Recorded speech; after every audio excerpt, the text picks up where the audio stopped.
Hey everyone, I just want to say a huge thank you to all of you for helping me reach 100 subscribers. I honestly couldn't have done this without your love, support, and constant encouragement. Every like, comment, and subscribe means a lot to me. Now let's keep this journey going. Our next target is 200 subscribers, and I know we can do it together. If you enjoy my content, don't forget to like, share, and subscribe. Let's grow as a family. Thank you once again. In the new world, the Straw Hats are stronger than ever, until everything changes overnight. Luffy falls ill with a mysterious sickness that even Chopper cannot diagnose. As their captain drifts in and out of danger, fear spreads through the crew. Tensions rise, arguments spark, and the unity that once made them unstoppable begins to crack. When Luffy's identity itself starts to shift, the Straw Hats are forced to confront a terrifying question. Are they still a family without the captain they know and love? This is a story of bonds tested, hearts breaking, and whether friendship alone is enough to keep a crew from becoming strangers. Disclaimer: this story do not belong to me. The author is A Case of Identity by Nico 11. Respect to author. Chapter 6: A bird needs to fly.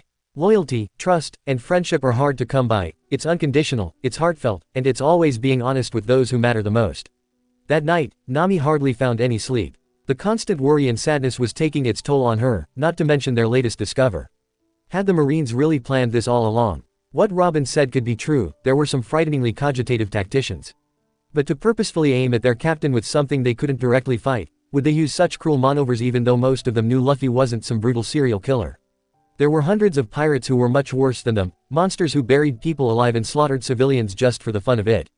They were just a bunch of young people who tried to live their dreams. They had helped so many on their journey and even beat Crocodile. How could they use such a dishonoring method on them? Nami sobbed quietly. She knew the answer already. People would gladly accept such methods if it meant defeating the enemy, no matter what the price may be. The Marines didn't look at all the good things Luffy had done, they only saw the flag he sailed under. He was a pirate, and he was the son of the most wanted criminal. The blood of the demon was flooding in his veins, and he carried a D in his name. Nami didn't know why, but the Marines feared the D and wanted to destroy that bloodline.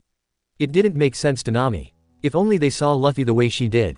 He was her savior, her friend. She was furious they even dared to try and take him away. There was one question, though, that really nagged her mind.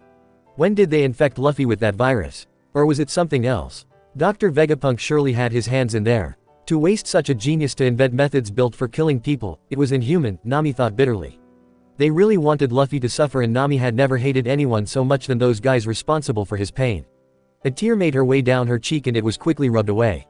Stop crying like a baby. It won't help him in any way, she whispered to herself in anger. The navigator racked her brain, but she didn't know how they managed to sneak up on them. It all started a few days ago, at that cursed island. Gurino Island. Yeah, that was the name. The crew had split up and everyone had spread out to buy whatever they needed. Luffy had been off to exploring like usual, and even though Chopper and Usopp went after him, he had been alone for quite a while. What did those marine bastards do to him? The only solution that came to Nami's mind had to do with food. They probably poisoned his food, pushing him into a trap precisely constructed just for him, thought Luffy. These damn cowards. She had to talk to Robin the next day to confirm this assumption. Besides, she longed to hear the other woman's voice again. They hadn't talked to each other for what seemed like an eternity. Her mind wandered around and she briefly wondered if Garp knew of this. He must feel stabbed in the back by life itself. The so-called justice he devoted his life to not only killed Ace but was about to do the same to his only other grandson. Nami couldn't help but feel pity for that old man. Luffy was probably the only family he had left. Nami shivered at a sudden chill. Was this a bad omen? And rubbed her arms in a poor effort to warm herself up. A quick glance to Robin to confirm the archaeologist was still sound asleep. Nami got up and wrapped a blanket around her shoulders. Nami decided a cup of hot chocolate would help and quietly went out. On her way to the kitchen she stopped by the infirmary and put her ear against the wooden door to listen. When nothing was heard, a sudden feeling of dread filled her stomach and she gasped, ripping the door open. Immediately, Zoro shot up from his chair beside Luffy's bed, hand on his swords. He blinked in surprise and stepped back when he saw the navigator, but Nami didn't even bother to look at him. Instead, she rushed to her captain. Nami released an audible breath of relief as she realized Luffy was breathing soundly and was indeed very much alive. Thank God, she murmured and grabbed her head. The strain on her body was visible and her hands shook slightly. Zoro sighed and sat back down. You need to sleep more, woman. Nami shot around, anger written across her face. Who are you to tell me that? Keep it down. You'll wake him. Don't change the subject. You are the one who runs away all the time. Nami snapped, this time dropping her vocals a bit. Zoro looked at her with calm eyes and that look made Nami even more furious. Don't just sit there, answer me, Zoro. Zoro's voice was void of any emotion and suddenly, all anger drained from Nami's voice. She had mistaken that look. It wasn't a fake it's gonna be fine attitude anymore. Zoro had gotten rid of all his doubts and regrets and the other emotions, he just stared at her coldly. It scared Nami to no end. The Zoro she knew had never been like this before. She didn't recognize him, he'd never been this cold. Damn it, get a grip. She whispered and Zoro wasn't sure to whom she was talking to. If you plan on giving me another lecture of yours, then get out. Luffy doesn't need a noisemaker in here, Zoro said in his deep monotone voice. A loud smack followed, his vision spun for a moment, then he turned his head back to Luffy, ignoring the ringing in his ear. He didn't look at Nami who still had her hand stretched out and glared at him with tears in her eyes. You damn idiot, she sobbed harshly and stomped out. Zoro didn't even blink as he was left alone with an oblivious Luffy again. She shouldn't cause such a ruckus, he said, more to himself. He leaned over to take a closer look at Luffy. Even though his face didn't change, there was a soft glimpse in Zoro's eye as he watched his captain's sleeping face. Luffy looked uncomfortable and there was a small frown on his face. Maybe he was dreaming of that dreading place again where none of them could help him. Or maybe he was in pain from the sickness. Zoro couldn't tell, but he hated being the helpless watcher. He was no doctor, but waking Chopper when Luffy wasn't in immediate life danger seemed wrong. The little reindeer was exhausted and they needed him fit to cure Luffy. He had searched endlessly to find an antidote these past days and he really needed as much rest as he could grasp. Zoro's thoughts went back to Luffy. He didn't think of how bad he'd treated Nami earlier, even though the navigator was emotionally the most fragile of them all. It was sad, really. The three of them had known Luffy the longest, and yet their bond wasn't strong enough to withstand this. Of course it was hard for everyone, but sometimes they thought they were the only ones suffering. Zoro didn't really think about his actions anymore, he just acted on instinct. And his instinct told him he would hurt less when he pushed away his feelings, locking them up in a dark and lonely place. He felt that he had to spend as much time with Luffy as he could, he had to protect him and would never leave his side. Then Luffy would never get himself in danger like the other night, and no marine guy nor any other possible threat would come near him again. Zoro swore to himself that he would never fail Luffy again. Not again. Zoro carefully lifted his hand over Luffy's mouth to check on his breathing. Of course he was still breathing. This was Luffy after all, right? Though Nami had freaked out earlier and he couldn't really blame her for that. Sometimes, when the dark thoughts that swirled around in his head would become too heavy, the swordsman would jump up and jerkily, clumsily grasp Luffy's hand in his own shaking ones and check on the pulse. It just showed how special Luffy was to him. Zoro had never had a friend like Luffy, and he would make sure to treasure their friendship well. The swordsman wanted to make sure Luffy's trust in him was warranted. He was stronger than that, he would not break down. Even if it meant betraying his own feelings. Even if it meant blocking out everything and everyone around him. That very moment, Luffy decided to open his eyes. Zoro nearly knocked his chair over as he shot up from his seat in relief and surprise. Luffy, mentioned Captain blinked for what seemed like forever before he turned his head in slow motion to his first mate. Zoro's breath hitched in his throat and he was actually scared of what might come next. His heart pounded loudly in his chest, he cursed himself as he inwardly asked a question he never thought he would ask. Would Luffy recognize him? Luffy, Zoro said quietly, and sounded not at all like himself. There seemed nothing left of the old demon hunter or the man who quietly returned to this ship after 2 years, full of pride and conviction. There sat a man who was scared for his friend's life. Zoro. Luffy answered without hesitation and a brick of ton in form of relief fell off Zoro's very soul. He tried to play it off by asking, how are ya, you troublemaker? Tired. The answer didn't surprise Zoro at all. Luffy didn't look too good, pale face and dark circles under his eyes. Zoro looked him up and down and decided Luffy looked as if he'd just woken from a battle with Crocodile and Lucci combined. To make it short, more dead than alive. You look like crap, he blurted out and Luffy sleepily glanced back at him. Zoro ruffled his hair in an apologizing manner and Luffy actually smiled back at him. It didn't blow him out of his socks like his usual blinding grins, but this was by far the best thing Zoro'd seen for a long time. Between all this darkness and depression, was there really space for a glimpse of hope? I feel like crap, Luffy rasped back at him and to prove his point, coughed harshly. Ouch, how long have I been out? For nearly 2 days. Zoro enjoyed talking to him again. It was as if everything was back to normal. Yo, quick pause, smash that like button, hit subscribe if you're new here, share this video, and tell me in the comments which part you're loving the most. Darn it, I'm not even hungry enough to make up for all the meals I missed. Luffy whined in a raspy voice. Again, Zoro wasn't surprised. How are the others? Zoro couldn't help but roll his eye at that. Leave it to Luffy when it came to worrying about others in such situations. But that was why he was treasured by all of them so much. They are doing okay, I guess. More of less. He muttered back, not sure how to answer that. Luffy sensed something wrong in the air and frowned slightly. Zoro, I don't exactly know what's wrong with me, but I want all of you to be happy. You know that, right? Luffy said in all seriousness and Zoro nodded slowly. There went the back to normal situation and the harsh reality situation hit him in the face instead.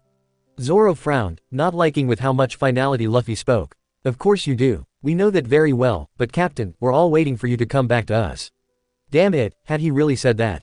Zoro bit his lip, hating his weak self with passion. How could he? Luffy interrupted his thoughts of misery with a simple, yeah. As Zoro waited for a burst of, I'm gonna be the Pirateking after all, that just had to follow, nothing came, much to his disappointment. Quite the reverse was the case. It was disturbing to see Luffy so serious and creepily calm at the same time. I know, Luffy added after a while. I'm trying, Zoro. I'm really trying, but it's so hard just to keep my eyes open. Zoro's heart nearly tore as he heard those words from his vulnerable captain. If he could get his hands on those guys who did this to him, Zoro would personally make sure to tear them to shreds with his own hands and throw the remains into a fire. It's okay, Luffy, Zoro said, and it sounded convincing to Luffy. The 19-years-old was grateful he had Zoro with him right now. Zoro always knew what to say. And Zoro never lied to him. We're trying our best, too. Zoro promised, and Luffy was glad, because Zoro never lied. Right. Luffy closed his eyes and fell into a deep, dreamless slumber, distantly registering a calloused hand on his forehead. YXYXYXYXYXYXYX. The next time he woke up, he felt unbelievable hot. That was weird, because his body was shivering madly and it was incredibly uncomfortable. He moaned because he felt too tired and too confused to form words. Harsh pants left his lips and he coughed, mildly surprised to find blood leaking out of his mouth.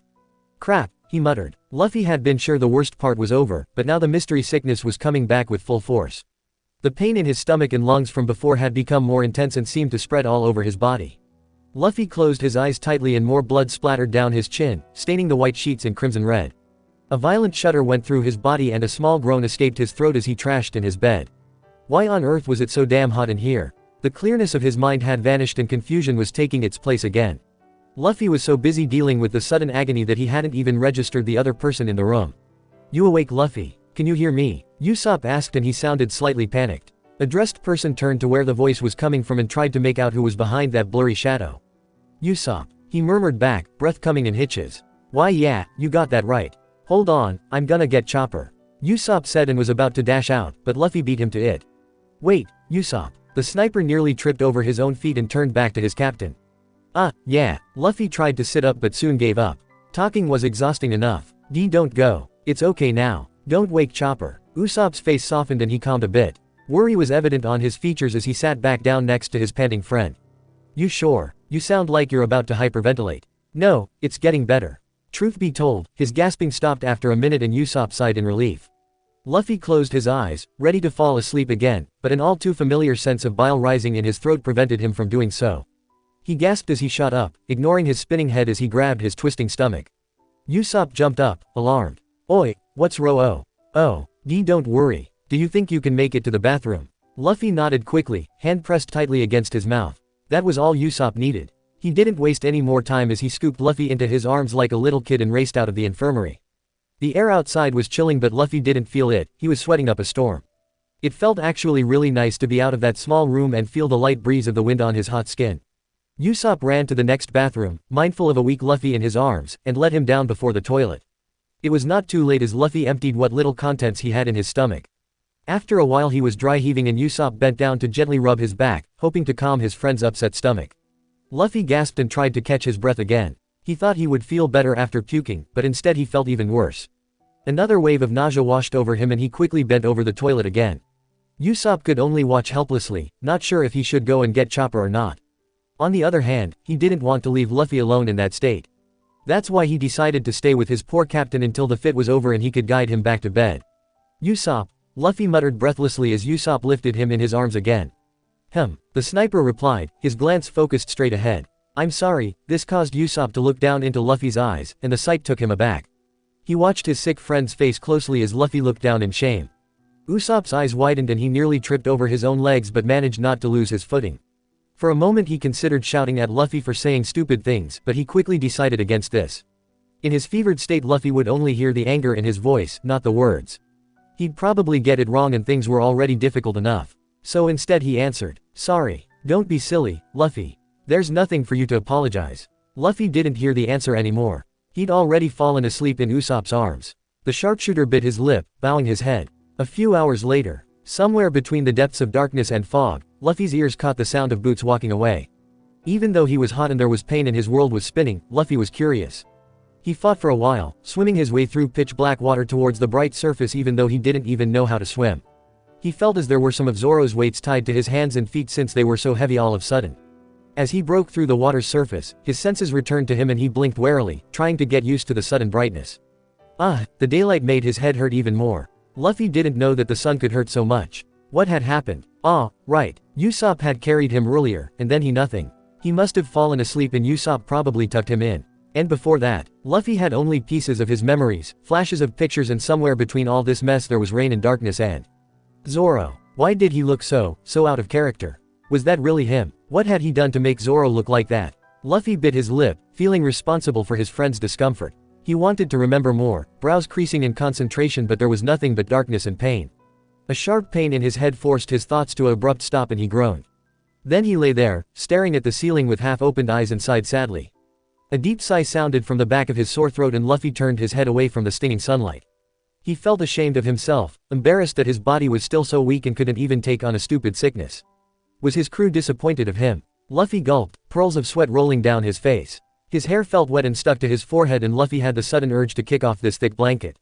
Maybe they were sad he hadn't managed to get better yet. Maybe they had counted on him to jump up and run around and demand meat like usually. Luffy wanted to apologize to them for holding them up like this, for making them worry so much all the time. Usopp and Zoro had looked rather disturbed earlier. Luffy felt really sorry for turning them into babysitters and making them look after him all the time. They all had dreams to follow and ambitions to fulfill. They didn't have time for that now. Emitting something between a pained moan and a whine, Luffy decided he wanted to see his friends. He disliked being alone more than anything and now that Usopp had obviously left him because he had something better to do, Luffy thought it was up to him to see what they were doing. Hold on, what was he thinking? Usopp would never leave him unless he had a very good reason to do so. He probably just wanted to go and get some food, Luffy decided with a nod to himself. Despite himself, the captain began to unconsciously rack his brain again. His thoughts were tangled like a cable spaghetti, but there was one thing in the middle of the mess that was rather clear, his nakama. Maybe he should prove them that he was still their old Luffy, the guy who came back from everything alive. There was nothing to worry about. He felt already a little better. Okay, just a tiny little bit. But he was stronger than that, he would win this fight. With a determined frown upon his face, he pushed himself up on shaking arms. Damn it, he felt so weak. He hated his own body for failing on him and grumbled angrily as if to make it move.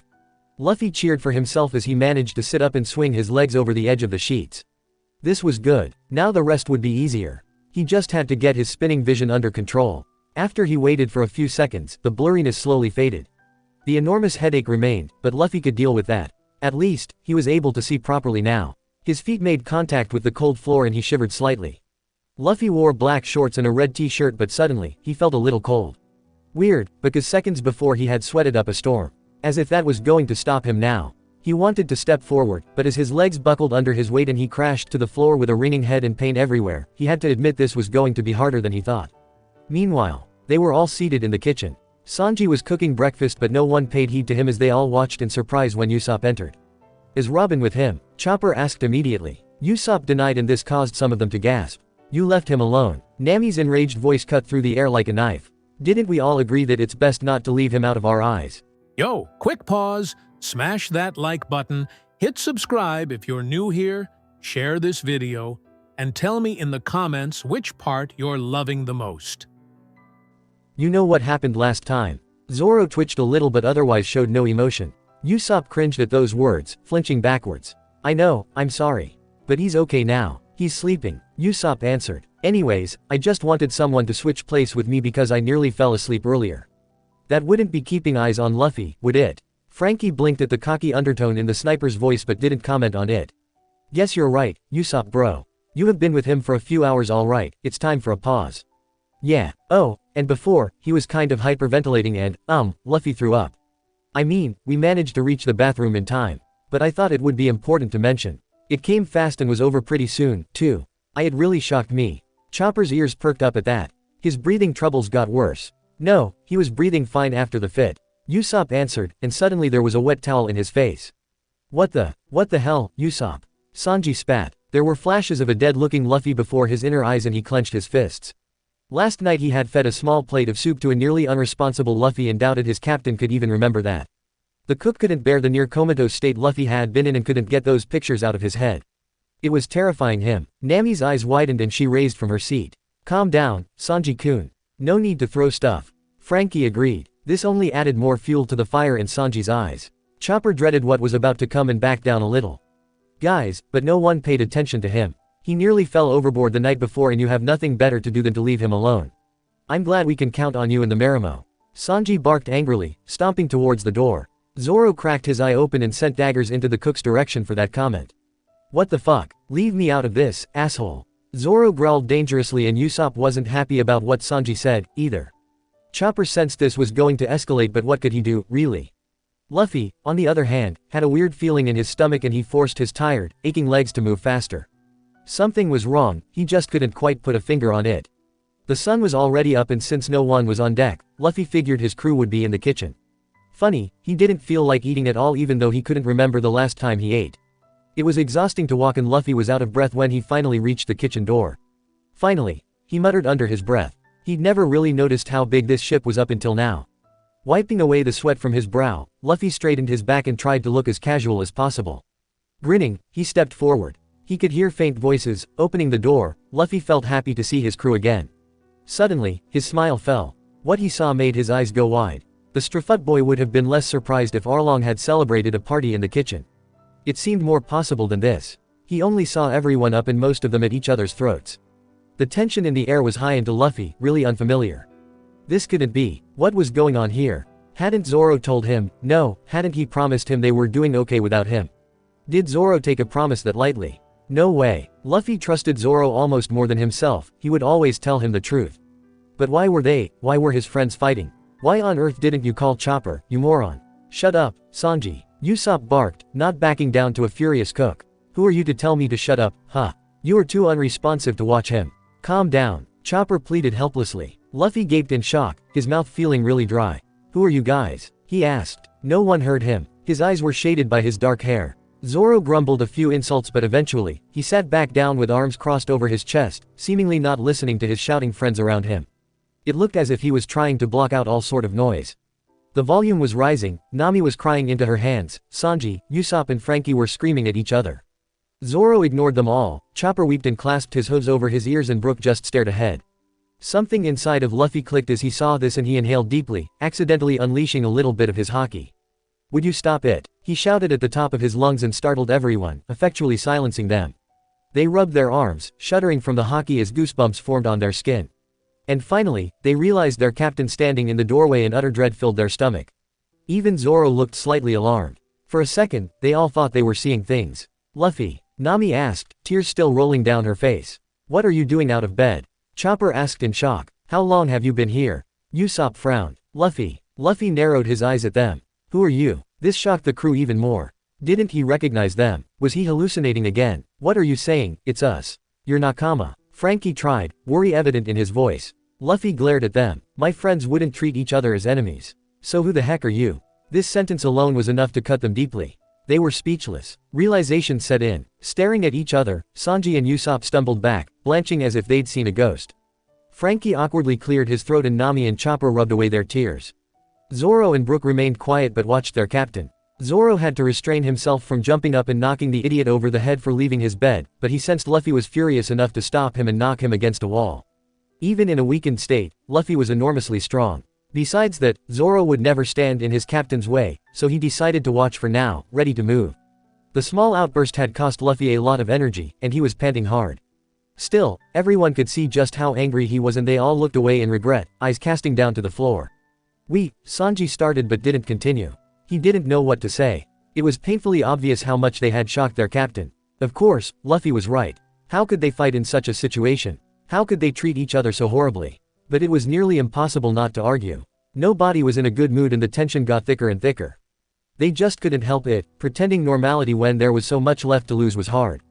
Just as Nami opened her mouth to say something, her words got caught in her throat. Luffy paled suddenly, and his eyes rolled back. Chopper saw it coming and jumped up with a gasp. He barely managed to catch his now unconscious captain before he hit the hard floor. Zoro was beside him mere seconds later, looking as if he wanted to help but didn't know what to do. Luffy! They all shouted. He had fainted so unexpectedly like the first time. Damn it, he shouldn't be up. His fever is rising again. The reindeer declared in shock. Sanji, I need hot water. Usopp, go and get some towels. They looked at the limp form of Luffy, no one moving for a second. Wasn't he better before? What's going on? Frankie muttered. Chopper had enough. His life is on the line, goddammit.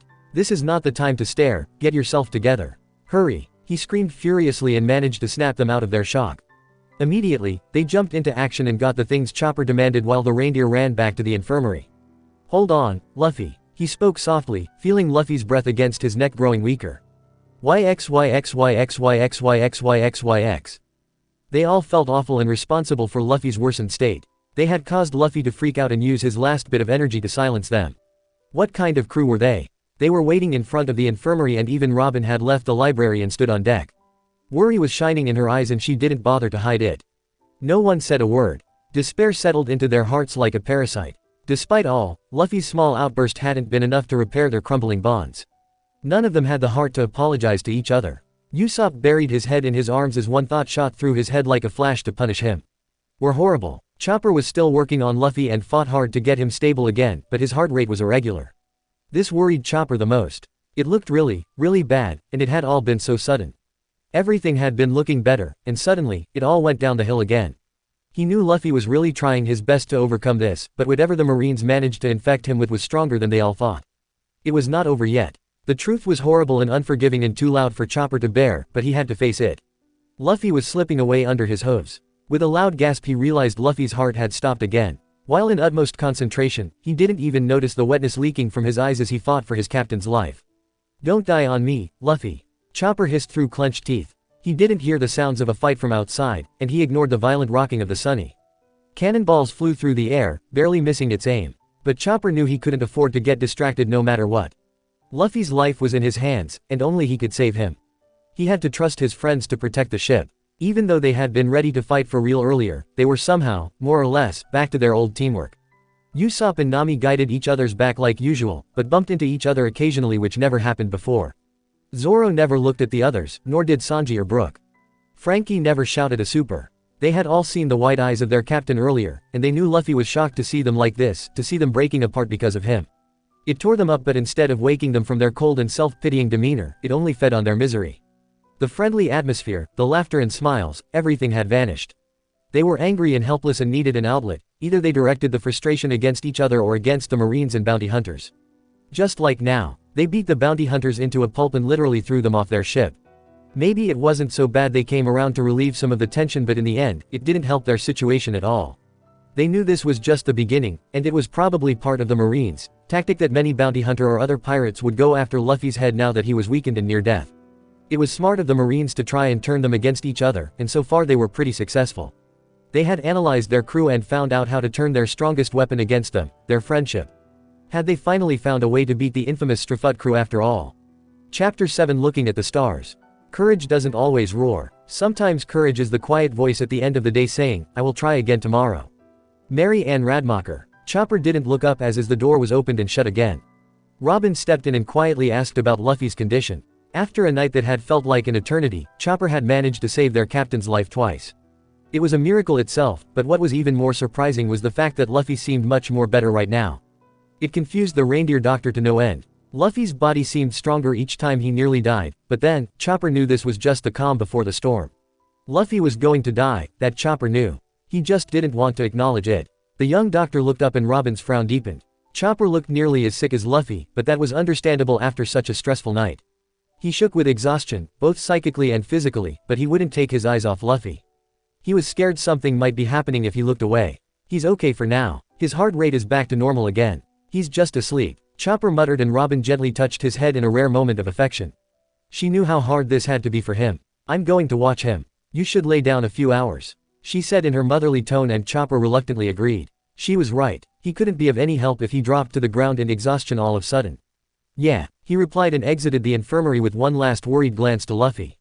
Call me if anything changes. Of course. With that, the archaeologist was left alone with her captain. She was torn between crying and not showing any emotion at all.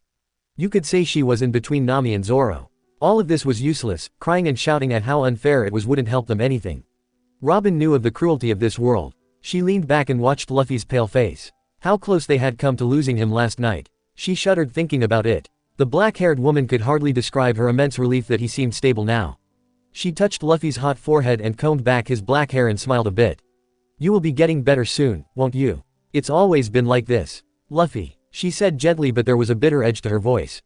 She knew this was just wishful thinking. Her thoughts wandered to the rest of the crew. Robin's expression became blank and she casted her eyes to the floor. They are separating further without you. Me, too. I know it sounds wrong, but I don't want to speak with them as much as I used to, and everyone just isolates themselves, spending time on their own. We only sit together during the meals, but even then we don't talk to each other. It's so sad. This used to be a place where I loved to be, but now it's become so cold and lonely. Tears filled her eyes, but she quickly rubbed them away, refusing to cry. We don't know how to go on, and just break down. We had to bear with hard times in our lives, but still, this time we can't seem to recover even though we're together. She whispered and covered her mouth, nearly choking on a sob.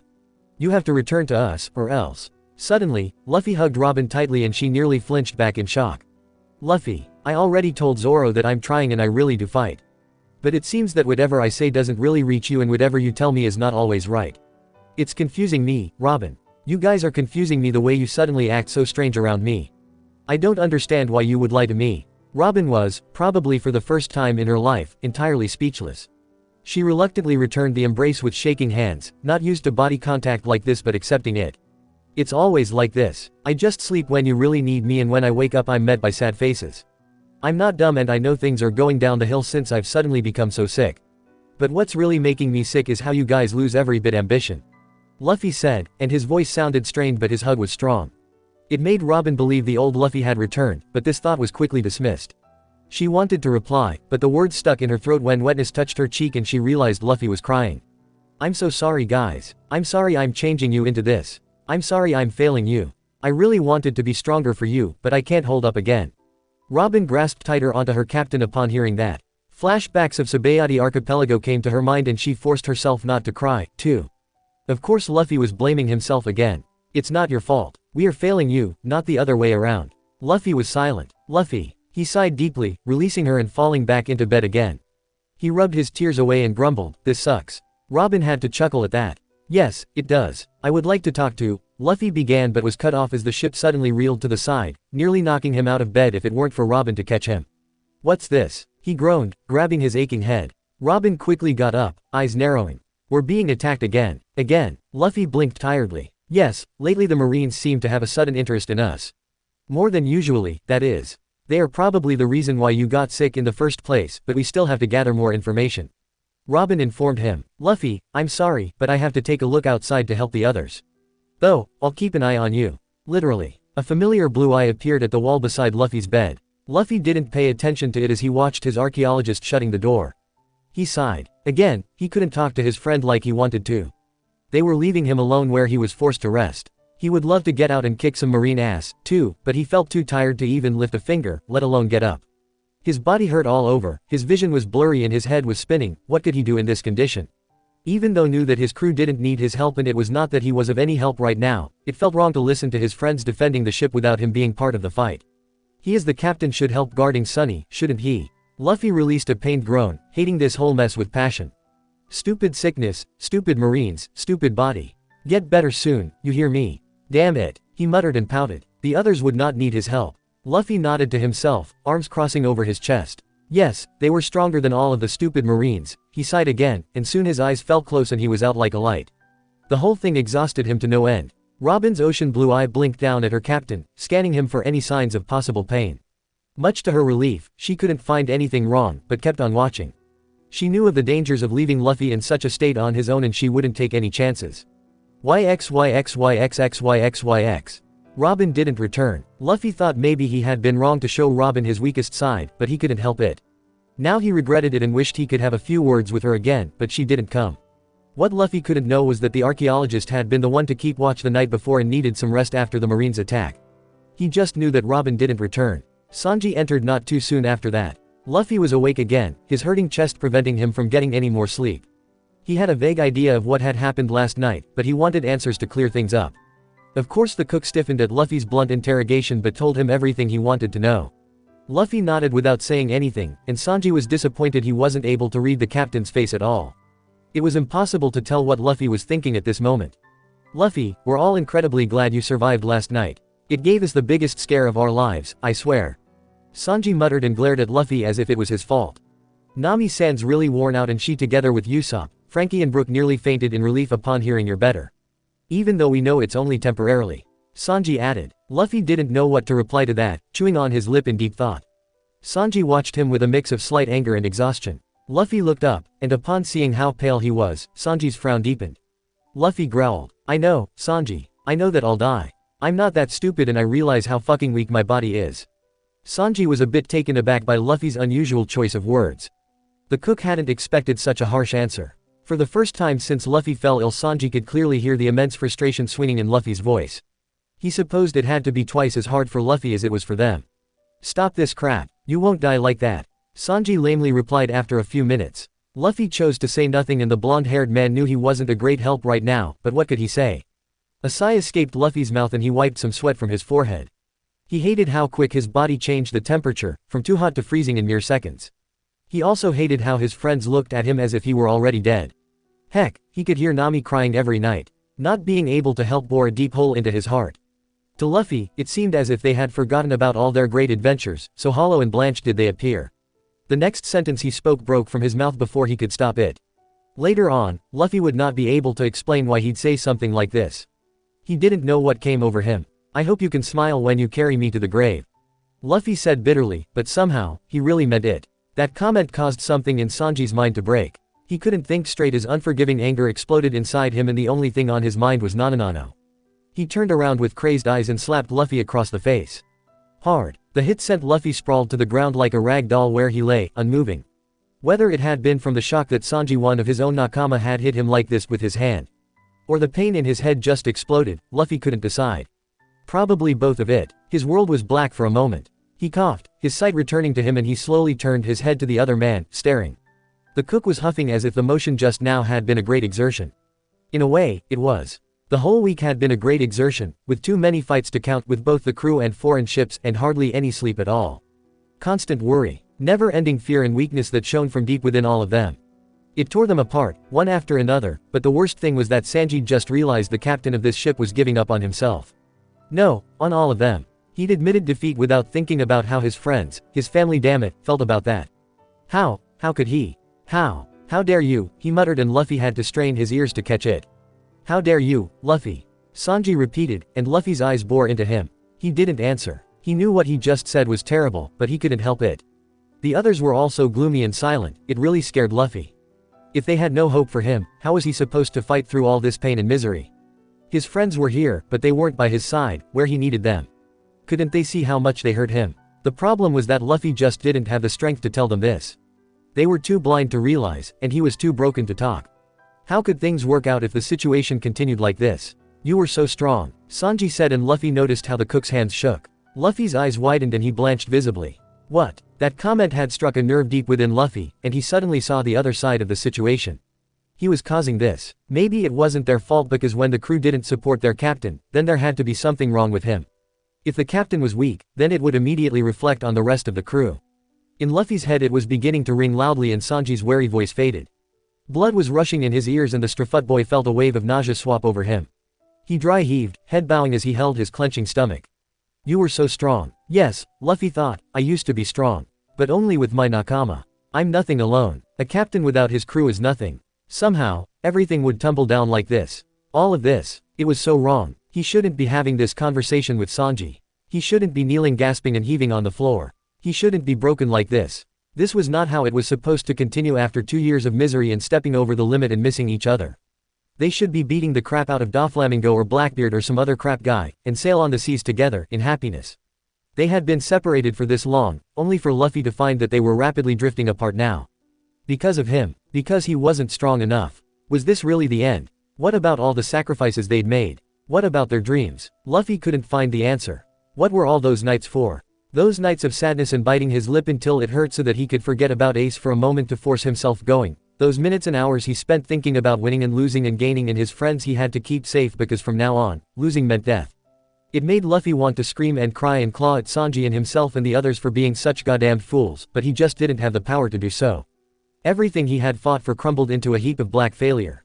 Everything he wanted to achieve and gain, it dried out before his eyes like old leaves. They left an old, dying tree behind. And all Luffy could do was choke on a sob and curl on himself, the emotions and suffering overwhelming him. And that's when he felt strong arms pull him into a trembling hug. He didn't need to look up to know it was Sanji. The familiar smell of cigarettes mixed with something he couldn't put a finger on lingered in the air. He knew this was Sanji's smell. Sanji, Luffy wanted to talk to Sanji, he wanted to solve this catastrophic circumstances finally and forever, having the unstoppable desire to just speak to all of his crew members now.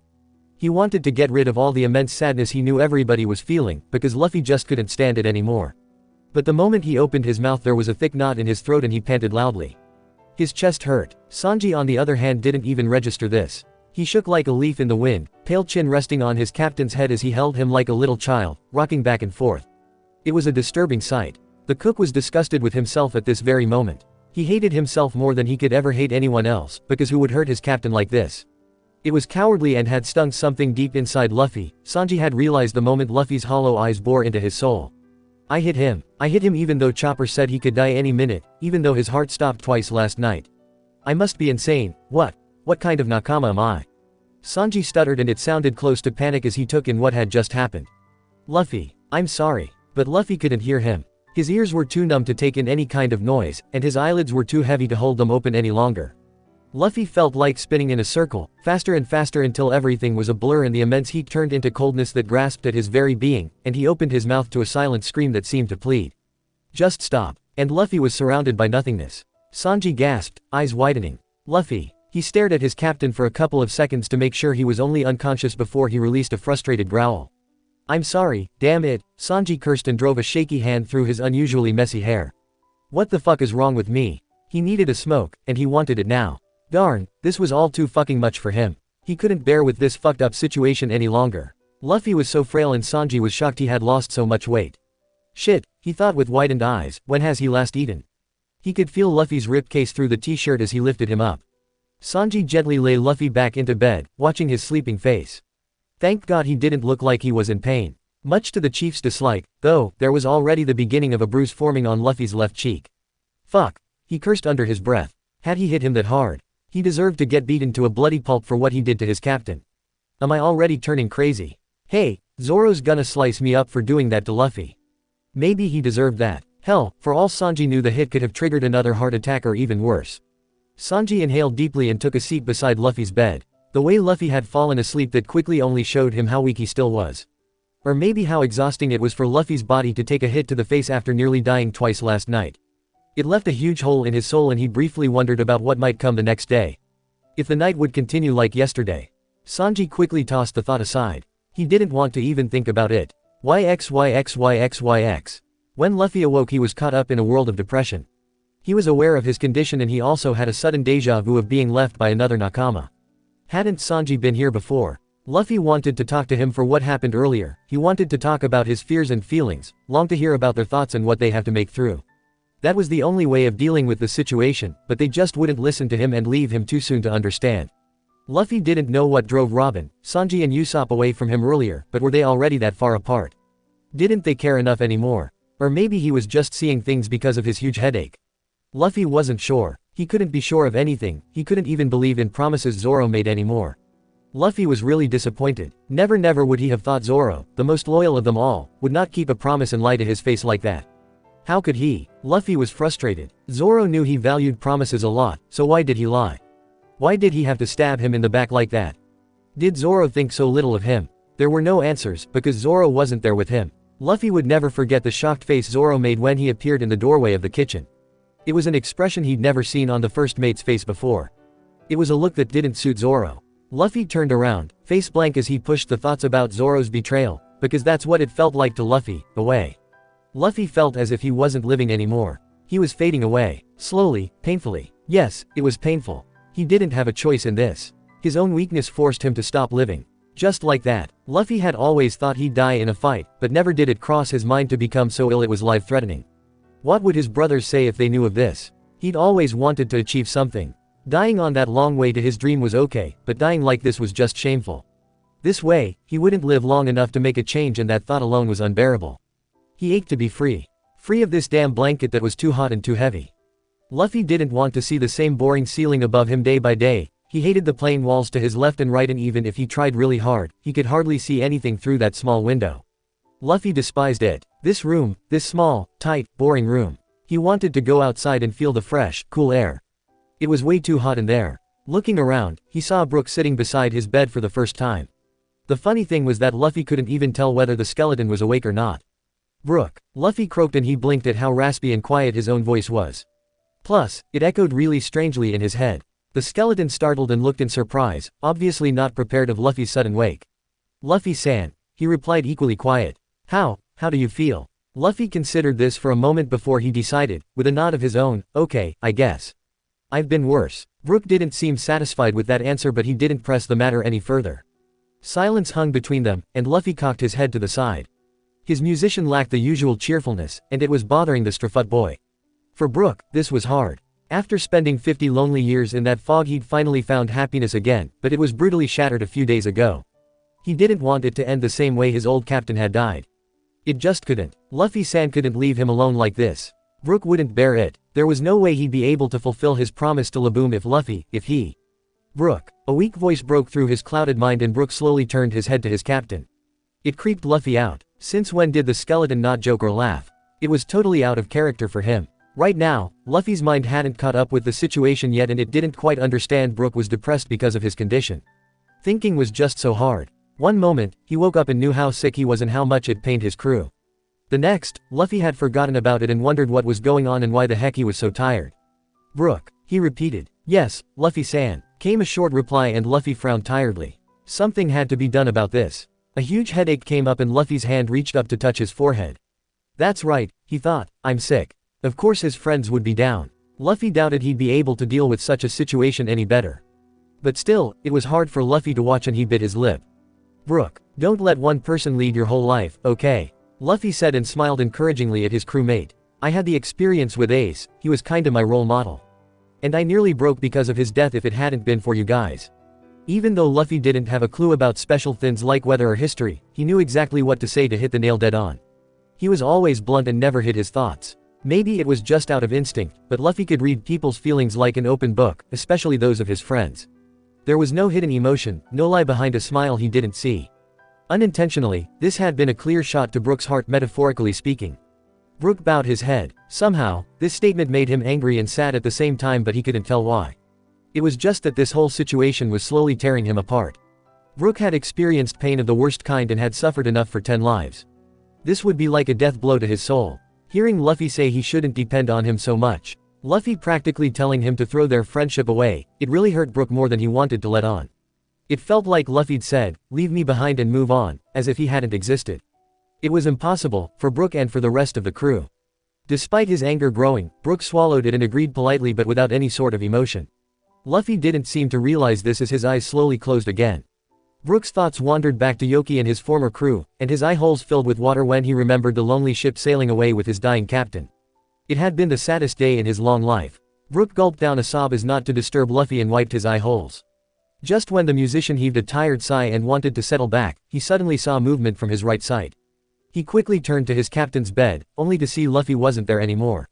"I'm gonna get some fresh air," Luffy quietly informed him before the door fell shut with a short click.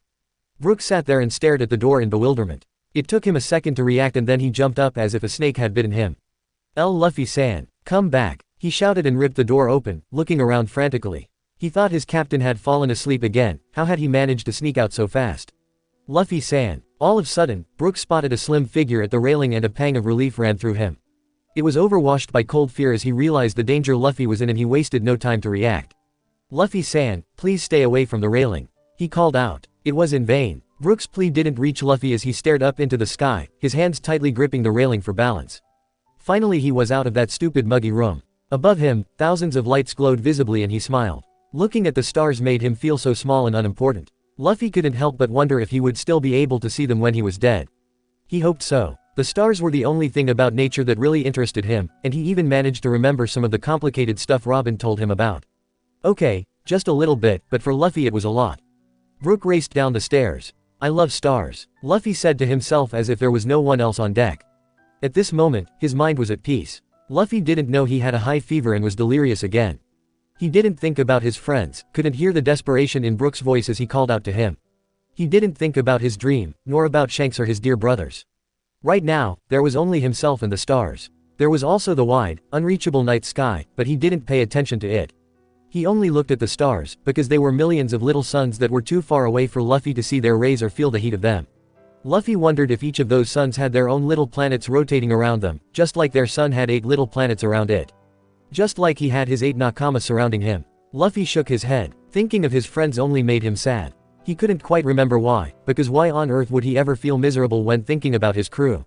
It didn't make sense, but then, a lot of things hadn't made sense lately. Why should he worry? The stars were still there and shone, only for him. That thought brought a smile to his face, and it felt good to smile. He hadn't smiled in like forever. Brook had nearly reached him and decided to slow down. He knew how fragile Luffy's mind was and didn't want to scare him. Luffy-san, would you please get away from there? Brook swallowed as he saw what his captain did next. The musician's hands shook. Suddenly his legs felt weary and didn't move on their own. Brook gasped. Luffy decided to sit on the railing, because standing was too exhausting and his legs felt tired. His eyes never left the sky. It was awesome. He'd love to dig deeper into that endless sky and discover more and more lights as he left the earth and this sun behind. Flying would be amazing, if only he had wings and could fly away and leave this dark place, up into the night and further and further. Luffy gasped and a yelp of glee escaped him. He felt the wind rushing past his ears and the stars had vanished and he couldn't believe it, but he was flying. Luffy spread his arms out wide as if to embrace the air, but then there was only darkness as he pummeled into the cold waters below. Luffy briefly registered the icy coldness that bit into his skin like thousands of needles as he sunk deeper, and he couldn't help but wonder.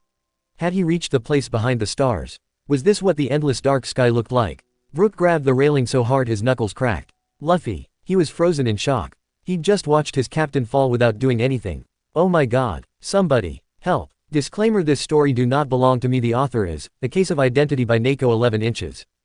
Chapter 8. When he decided to put a stop at this madness. Being deeply loved by someone gives you strength, while loving someone deeply gives you courage. Lao Tzu. Maybe it was just out of reflex, but the moment the faint splashing sound reached his ears, Zoro opened his eye and shot up. He blinked, his eyes slowly adjusting to the darkness as he rubbed the back of his head. What was that? Had he just been dreaming? Zoro frowned and got up quickly, having a bad feeling in his gut. Suddenly, a loud scream echoed across the deck and Zoro realized with horror that it belonged to the person who was supposed to be with Luffy right now. Brook. Zoro didn't waste another second as he raced upstairs in mild panic, his legs faster than his tired brain that still tried to fully comprehend the meaning of this. He reached the deck with a pounding heart and immediately spotted Brook leaning over the railing. Brook. What the hell happened? Zoro voiced out his thoughts. Mentioned person shot around, and even though the skeleton didn't have a skin, Zoro could tell Brook was incredibly relieved to see him. Zoro-san. He stuttered. Luffy-san just fell into the ocean. Zoro quickly cut him off. Save that for later. And with one mighty leap, the swordsman followed his captain into the darkness below. He was trained enough in this situation to know what he needed to do and let his instincts take over. What's going on? Nami demanded, eyes wide in fear as she climbed down the ladder to the crow's nest. She had fallen asleep while being on watch and Brook's scream had ripped her from her sleep, though she didn't admit that out loud. Brook wanted to reply, but suddenly, the rest of the crew appeared, still half asleep but alerted by his scream. Brook. Usopp asked. Chopper blinked worriedly, his eyes darting around. What's wrong? Where's Luffy? Nami lifted her hands to stop their questioning, allowing the musician to take a few deep breaths to calm himself. How should he put this? Luffy-san, he fell into the water. Zoro-san immediately sprang after him. I'm so sorry, everyone. He got down onto his knees and bowed to them. The others were shocked to hear that. What? Nami screeched, searching the pitch-black water for any sign of Zoro or Luffy. Why on earth didn't you stop Luffy? I'm sorry. Brook repeated brokenly, not daring to look his crewmates into the eyes. He felt deeply ashamed and didn't even have an excuse. What happened was simply because he didn't do anything to prevent him. He was unworthy of being one of Luffy's nakama if he couldn't even protect Luffy from himself. Sanji was fuming. You shithead. How could you let this happen? We counted on you to watch over him, you shitty skeleton. Brook flinched, but didn't answer. He knew he was to blame and it wasn't a surprise the others reacted so strongly. Chopper was panicking as he wanted to run after their two crewmates, but Usopp quickly stopped him. You can't even swim, Chopper. He reminded him not all too gently. But Usopp. Chopper wanted to break free of Usopp's grip, but it was all in vain. Any further arguing was suddenly stopped when they heard a familiar splutter and they all looked over the railing. Zoro! They shouted in unison, and as they spotted an unconscious Luffy in his arms, they gasped. Somebody, get a rope. We need to pull them up. Usopp yelled and Franky sprang into action. Together, they got Zoro and their captain out of the freezing waters. Zoro stumbled on deck and quickly lay Luffy on the grassy deck, making room for Chopper. Holy crap, Sanji muttered. Luffy looked already dead, and it scared the others to no end. He didn't even breathe, as Nami noted with worry evident on her features. Luffy, she whispered, wanting to help but there was nothing for her to do. No, shit, I wasted too much time. Zoro cursed and ran a hand through his wet hair. A soft towel hit his head and Zoro turned around to see Robin with two more towels in her arms. He rubbed himself dry and wrung out his dripping wet t-shirt. How is he, Chopper? It had been a miracle Zoro found his captain. He had barely seen anything and just followed his instinct as he searched for Luffy in a sea surrounded by darkness. Luckily he had been fast enough and managed to grab onto Luffy's t-shirt almost immediately. He quickly pulled him up. It was an old well-trained act to save Luffy from drowning. It had happened too many times already, but right now it was actually much more frightening than usually. He just hoped it wasn't too late. Chopper took his time to reply as he was busy performing CPR on Luffy. The crew could only watch anxiously, silently praying everything would be alright. Brook didn't dare come any closer, but watched in fright as his entire body shook. In a rare moment of needy body contact, Nami's trembling hand grabbed Robin's. The older woman was quite surprised about this. It was the first time Nami was showing something like affection after such a long time again, and Robin was pleased about this even though the circumstances were terrible. She replied by gently but firmly squeezing Nami's hand, trying to offer some form of comfort. But her eyes never left the still form of her captain. After what seemed like an eternity, Chopper leaned back, completely out of breath, as the water spluttered from Luffy's blue lips.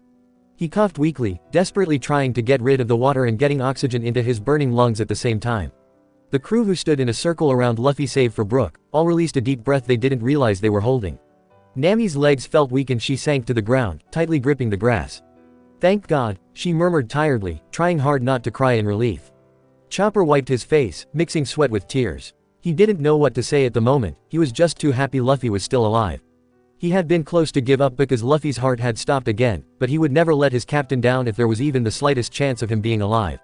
Zoro watched, his blank face back. Had he just been a second later, who knows if they had ever found Luffy. Seeing Luffy alive and taking gasps of air greedily lifted a huge weight off his heart. The others felt similar. Brook couldn't describe how happy he was Luffy was okay for now. He didn't know what he would have done if his captain had actually drowned. It was a horrible idea and the skeleton was feeling guilty for letting Luffy escape in the first place. The others were right when they were angry at him for being so careless as to get lost in thoughts. How could he? Brook gritted his teeth, having the sudden urge to kick himself. Guys, step aside. Chopper suddenly piped up, still somewhat shaken but a determined face wearing, we have to get him inside. Usopp sighed deeply, having the feeling he got to hear those words too often these last days. Last time Luffy had managed to get past their eyes had been horribly close, but this time it had been even worse. But the sniper knew that even though it was hard for everyone, Brook was off the worst and he couldn't blame him after all. The sniper had been thinking about it for a long time. It was no good. The way things were right now was no good. And blaming one crew member for something he certainly never purposely did just seemed wrong. In the end, it wouldn't change their situation and only added to the misery. Brook felt horrible as it was already. So instead of shouting out his slight anger, Usopp pushed it to the back of his head, just trying to remind himself that Luffy was fine for now. Sanji however shot one last glare into Brook's direction as he muttered, we'll talk about this later. Brook stiffened noticeably. Sanji then carried Luffy back to the infirmary where Chopper could continue the treatment. Most of them remained outside, lost in thoughts. Brook was still staring at the place where Luffy had been mere seconds before as Franky spoke up. Seriously, Brook bro, I'm seriously pissed right now. Brook tensed and he slowly looked up to be met by an angry face. I know. I cannot express my deep regret for this matter. I'm really ashamed. I shouldn't have let my thoughts wander like that. Franky was far from satisfied. He was frustrated, and blaming Brook seemed like the right way to get rid of that feeling. There was nothing else he could do after all. Damn, bro, that was a pretty uncool stunt you just pulled. It's only thanks to Zoro bro that our captain isn't dead, you know. Luffy nearly drowned because of you. My deepest apologies, Brook murmured, barely audible. The shipwright was right, Brook realized, he nearly killed their captain. Zoro didn't even look their way as his name was mentioned. He didn't turn around as he made his way back to the kitchen to get a bottle of sake. He was too lost in his own thoughts to care about what the others were talking about. The others barely noticed he was gone. Nami frowned but made no attempt to stop Frankie. Right now, all she wanted to do was hitting Brook. Hitting him hard, because he had the task to keep Luffy safe, but failed miserably. She didn't understand it. Everyone just prayed Luffy would finally become better, and then Brook came and did the reverse. It was beyond Nami how the skeleton hadn't interfered when Luffy had walked so close to the railing. Usopp bit his lip. Frankie was somewhat right, but those were harsh words. The sniper threw a brief glance into the cyborg's direction but he quickly looked away again. He had hardly witnessed Frankie being so furious. It was silent anger, but it came off Frankie in bad vibes. Usopp looked away. You think saying sorry would cut it? There's no friggin' way it will be okay only after that. Now is not the time for such pointless talk, Frankie. Robin said as calm as she could, but inwardly she was exploding with anger. Of course it had been irresponsible of the skeleton, and even after they all had put their trust in Luffy's life into his hands. But telling him such cruel words so boldly was the wrong way of dealing with the situation. Besides, Robin couldn't stand watching Brook right now. He looked so broken and he was obviously still in shock. Frankie stopped talking and shot a brief glare towards Robin before he, tched. A long and tensed silence followed. Robin and Frankie looked ready to attack each other, which was freaking Usopp out because since when had the archaeologist reacted in such a way before? But then, no one of them was acting in character so maybe he shouldn't be so surprised. Frankie finally broke the silence with an annoyed growl. Whatever, I'm outta here. He grumbled in anger as he disappeared under deck. A collective silence was ruling after that, each of them once again busy with their own thoughts. What was left to say, anyway? Usopp silently thanked Robin for having enough courage to stop the mad cyborg. Another argument was the last thing he could take right now. Nami sighed and frowned at the others, knowing Robin was right but finding it still hard just to swallow her anger. Still, talking back when Robin was in such a mood would only cause harm, and she was too tired for that. Go back to bed, guys. Chopper will take care of Luffy. Standing around and worrying wouldn't help anything, either. No one disagreed and soon, the deck was empty again. For the rest of the night no one got any sleep. Every one of them was completely wiped out. The thought alone that Luffy was still dying, they could hardly comprehend what that actually meant. It was just too much for them to lose another important person. To lose Luffy, the person who saved them all, the reason why they could still fight for their dreams. They've all reached their limits and couldn't go on. Maybe they have all broken down in a dead end. This was the point where they couldn't stand up anymore. No matter what had happened before, regardless of how strong they had become, they felt like they just couldn't continue. The Strafuts were just about to go through their darkest times. They'd thought nothing could bring them down, no one would be able to take away another one of their loved persons. That this whole disaster came unexpected made it only worse. They felt like they got stabbed in the back by fate itself. It was as if life was laughing at them, asking how the heck they could think that now they'd be happy to the end of their days. That there was never going to be something horrible and downright ugly as death again. How could they be this ignorant? But then, the human body's quite remarkable when it came to taking blows that should be beyond repair. Somehow, even those deadly wounds would heal. Someday, even the deepest scars would fade. If you wanted them to, that is. YXYXYX. The next day, Chopper announced Luffy had pulled through the night and was stable again. Somehow, Chopper couldn't understand how Luffy's body could still fight off the sickness so well. After such an experience he should be perceivably weakened, but, as weird as it may sounded, the reindeer had found that Luffy's condition had neither worsened nor improved. But the doctor's greatest fear was that at some point Luffy would suffer multiple organ failure. As strong as he had proven himself up until now, no human body could fight off something like that for long. Chopper pushed the thoughts away to focus on keeping Luffy stable for now, until he knew a safe way to cure his sickness. He would not let him down like the others did. Chopper yawned, his eyes nearly falling shut. He was past exhaustion already but he was too stubborn to rest any longer than a couple of hours. He didn't completely blame Brook for what happened, but the reindeer felt even more need to stay close to Luffy after that incident. Though, as Robin promised Chopper she would spread her eye above Luffy's bed and continue to watch over him, the reindeer reluctantly left the infirmary. He hadn't eaten or drunk anything in hours and the archaeologist decided the doctor should keep them company in the kitchen. When he entered the kitchen, he was immediately met by an ice-cold silence that made him regret leaving the infirmary. He felt more lonely being with the others than being with Luffy. It hurt Chopper, but he didn't want to disappoint Robin, so he sat down beside her. She offered him a small, slightly forced smile, and Chopper smiled back wearily. Then it faded as quickly as it had come and the tension was nearly choking him. The doctor looked around and noted everyone was only staring off into space, not really seeing each other. No laughter, no smiles, no talking, no friendship. Chopper felt like crying when he thought about how quick they had changed. What had become of them all? His thoughts were interrupted as he suddenly realized how Frankie was glaring daggers at their musician.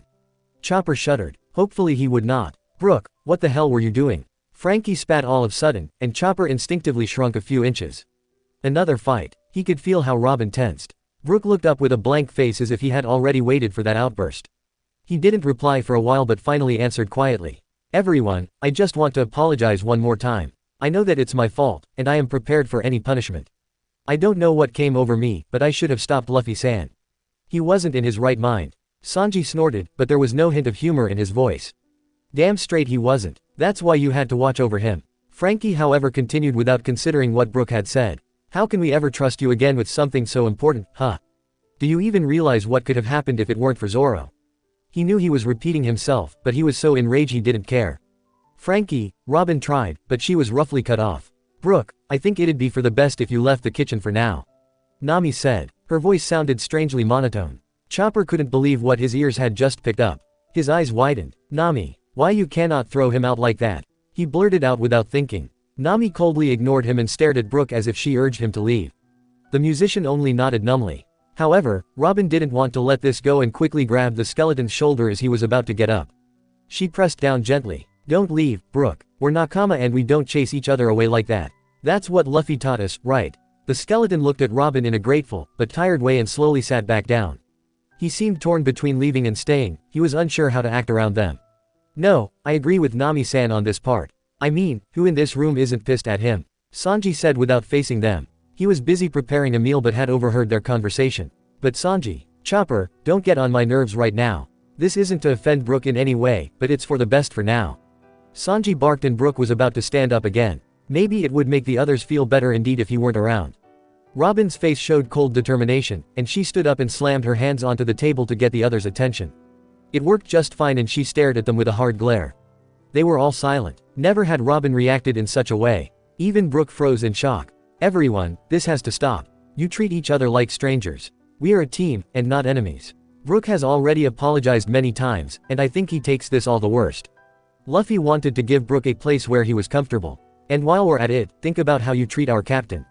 The way you act around Luffy is horrible, and you are all too blind to realize how much you hurt him. Robin-san, what are you talking about? Brooke asked carefully. Sanji blinked, his boiling water seemingly forgotten. Hurt him. What? How? A new wave of uncontrollable emotions swept over him. Frankie knew he couldn't stop the tears in his eyes so he didn't even bother to wipe them away. We don't hurt him. Luffy bro, he's dying. Our captain is dying. How could we ever do anything to him? That's what I want to know, too. Robin, I don't know what's come over you, but accusing us of Psalm, Nami began in a quiet but cold voice. Surprisingly, she was cut off by Chopper. Nami, please stop. Robin is right, guys, you're really changing into some strange, cold-acting people. You argue a lot lately. He admitted timidly, not meeting the others' faces. I can't imagine what it feels like for Luffy to see us like this. Nami opened her mouth as if to reply, but quickly closed it again, avoided looking into Chopper's eyes. She had no answer to that. Zoro didn't reply as he watched everyone with a stoic face. He knew he'd hurt Luffy deeply when he told him they were okay. It had been a promise after all, and a promise meant more than his own life to Luffy. Zoro knew he'd committed a crime as bad as mutiny. But somehow, he just couldn't bring himself to go to Luffy and properly apologize to him. Maybe he was scared of meeting Luffy's disappointed face and thought he wouldn't accept his apology. And then Luffy would die and would never forgive Zoro, and Zoro would never be able to take his swords into his hands again because he had shattered a promise. But maybe it was because he was scared of facing Luffy. He was so damn fragile, and Zoro could barely stand watching him like this. He thought he would be able to quietly support him, but in the end, Zoro couldn't do it. All he did was cause Luffy pain, and Zoro just wished to be alone in a dark corner. You don't even realize this, do you? I've become a different person, too. Even Robin had begun to change. And it makes me angry to stand by and watch. Chopper said. This is so wrong. Shut up, Chopper. Sanji growled quickly. I don't want to hear another fucking nonsense. Nami nodded. Just drop the crap. She glared at them all with something close to hatred in her eyes, and Chopper bit his lip as he backed away, quietly apologizing. They scared him. Robin looked at the ground and sat back down. She was so worn out. She felt like whatever she may say would not break through whatever barrier they built up around themselves. It would all be in vain. It was too late. How would this continue? Who would be strong enough to make them come back? To stop them from drowning in misery? Robin put her face into her hands as if to admit defeat.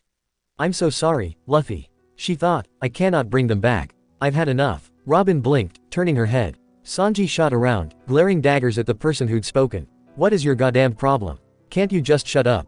Usopp stared back at the cook, completely unimpressed. Last time, he had behaved like a coward and didn't speak as he should have. Now, Usopp decided, it was time to get to them. He wouldn't back down now. If the others couldn't do it, then he would. To hell with his own self-pity and frustration. Determination pumped through his veins and he narrowed his eyes. The others, save for Robin, Chopper and Brook, spoke up all of a sudden. They all talked at once, shouting at Usopp, telling him to shut up or stop this shit and trying to start an argument. Zoro just tried to block out all the noise as he glared at the others as if the whole room was his enemy. Usopp continued to watch the madness as he slowly crossed his arms over his chest, face scrunching up in anger. The noise was increasing, Nami was beginning to yell at him and Usopp nearly exploded. With one mighty roar of, "Shut the fuck up," he managed to get their attention. Once again, they were all silent. They hadn't been prepared for that. "I want you to shut up, because you are all too dumb to listen to Chopper and Robin. You really have changed and don't even see it. You, Sanji, just stop acting like such an aggressive asshole. Zoro, stop staring and acting as if you don't give a fuck in the world, because I know you care. Nami, quit being so grouchy and angry at everyone. Frankie, stop behaving like a gangster. What's happened to that stupid super of yours?" He shouted at them, finally losing his patience. His friends looked at him as if he'd grown a head. Brook could only stare. Frankie clenched his fists. "What the hell?" Sanji's fists clenched. "Don't you dare yelling at Nami-san, you asshole. Have you lost your mind, you damn idiot?" Nami shouted back. Usopp growled under his breath. "Listen, and listen well. I'm fed up with all of your stupid emo behavior. You have to face the truth already." Frankie stood up with an angry look upon his face, but Robin spread two hands on his shoulders and clasped his mouth shut. She shot Usopp an encouraging glance, silently supporting him. Usopp nodded and stared at his friends for a long, long time. There will always be happy and sad times in life. Times when you wonder what you've done to deserve such great joy. Times when you break down and don't want to see the sunshine again, because it burns too much. But only those who learn to bear with these ups and downs, those who are able to seek happiness where most people wouldn't dare to search for it, those are the ones that we look up to. Only they are able to look back without regrets and say, "I had a great time." That alone is worth all the hard work. Usopp's lips trembled as he spoke. It sounded silly and lame, but he had to say something to make them realize their behavior. He inhaled deeply. "Look at you. Look at what you've become. You are pathetic. You are a really, really pathetic bunch of kids. I don't see the Strafut pirates anymore. Pathetic." Sanji grumbled with disbelieving eyes. Robin fixed him with a glare, silencing him. "How can you be so selfish and allow yourself to give into your depressions and self-sympathy? Can't you see that Luffy needs us now? Do you really want him to remember us as a bunch of cold, broken strangers?" Exclamation mark. He has every reason to be proud of himself. He has saved us all, and given most of us a purpose to live on and smile, whatever may come. What makes you think you can throw all of his hard efforts away just because you feel like it? Who gave you permission to destroy everything Luffy devoted his life to? Luffy has shared strong nakama around him, and not such weak and self-hatred people like you. Usopp's strong resolve broke, tears running from his eyes. He sobbed and took a few deep breaths to calm himself. The others couldn't help but stare at Usopp weakly. A thick silence hung in the air. "Usopp-san," Brook muttered. He stopped abruptly, not able to continue. He was deeply touched by what his friend had said, and it reminded him of what his first captain once had told him with a cocky smile. "Don't waste my life." He and Usopp were right. Luffy and his old captain both had worked hard to become strong and protect their crew, and who were the Straw Hats to throw all of Luffy's efforts away like garbage. Brook began to cry, silently apologizing to both of his captains for not being stronger. "Usopp bro," Frankie whispered, paling slightly. Were they really that ignorant? Did they hurt Luffy without noticing? He looked around and his glance stopped at the skeleton. Suddenly, Frankie's lips felt really dry. Guiltily, he glanced to the floor. Brook was his friend, wasn't he? He was not the one to blame for their captain's sickness. None of them were. What Usopp said reached them, it broke through that thick fog of sadness. Even Sanji, who was about to hit him, fell back on his butt in silent shock. He stared at his trembling hand, realizing he was about to hit another one of his friends again. Usopp was right, he'd turned into an aggressive freak. This wasn't him, not at all.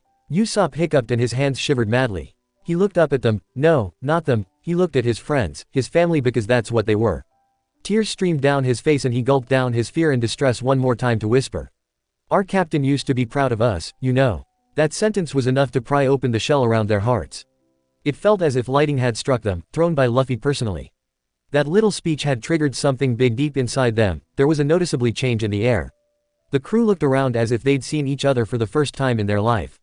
Zoro felt a huge lump in his throat and all color left his face.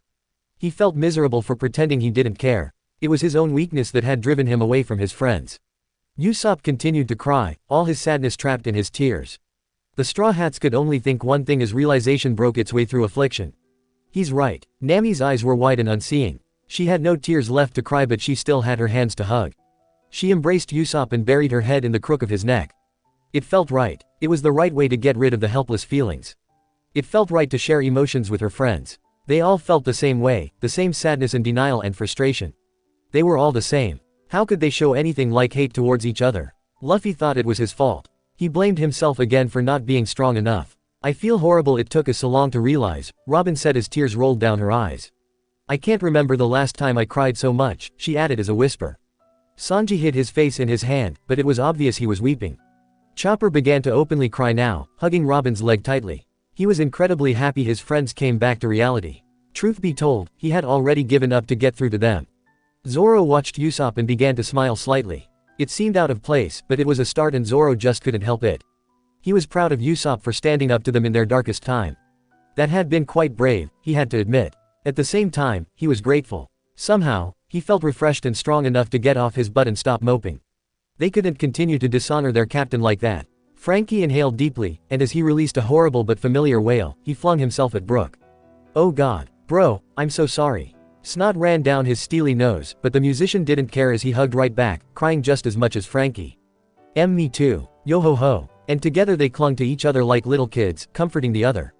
Guys, I'm sorry, Sanji said quietly, still not looking at the others. Me, too. Nami agreed, slowly releasing Usopp with a small smile. Thanks for reminding us, Mr. Warrior of the Sea. She added with a wink and Usopp looked at her, stunned. Ooh-aha, I'm sorry. I'm not crying but I'm so sorry. How could we act like such weaklings? Let's get over it already and pull ourselves together. Zoro decided. It felt good to use his voice again.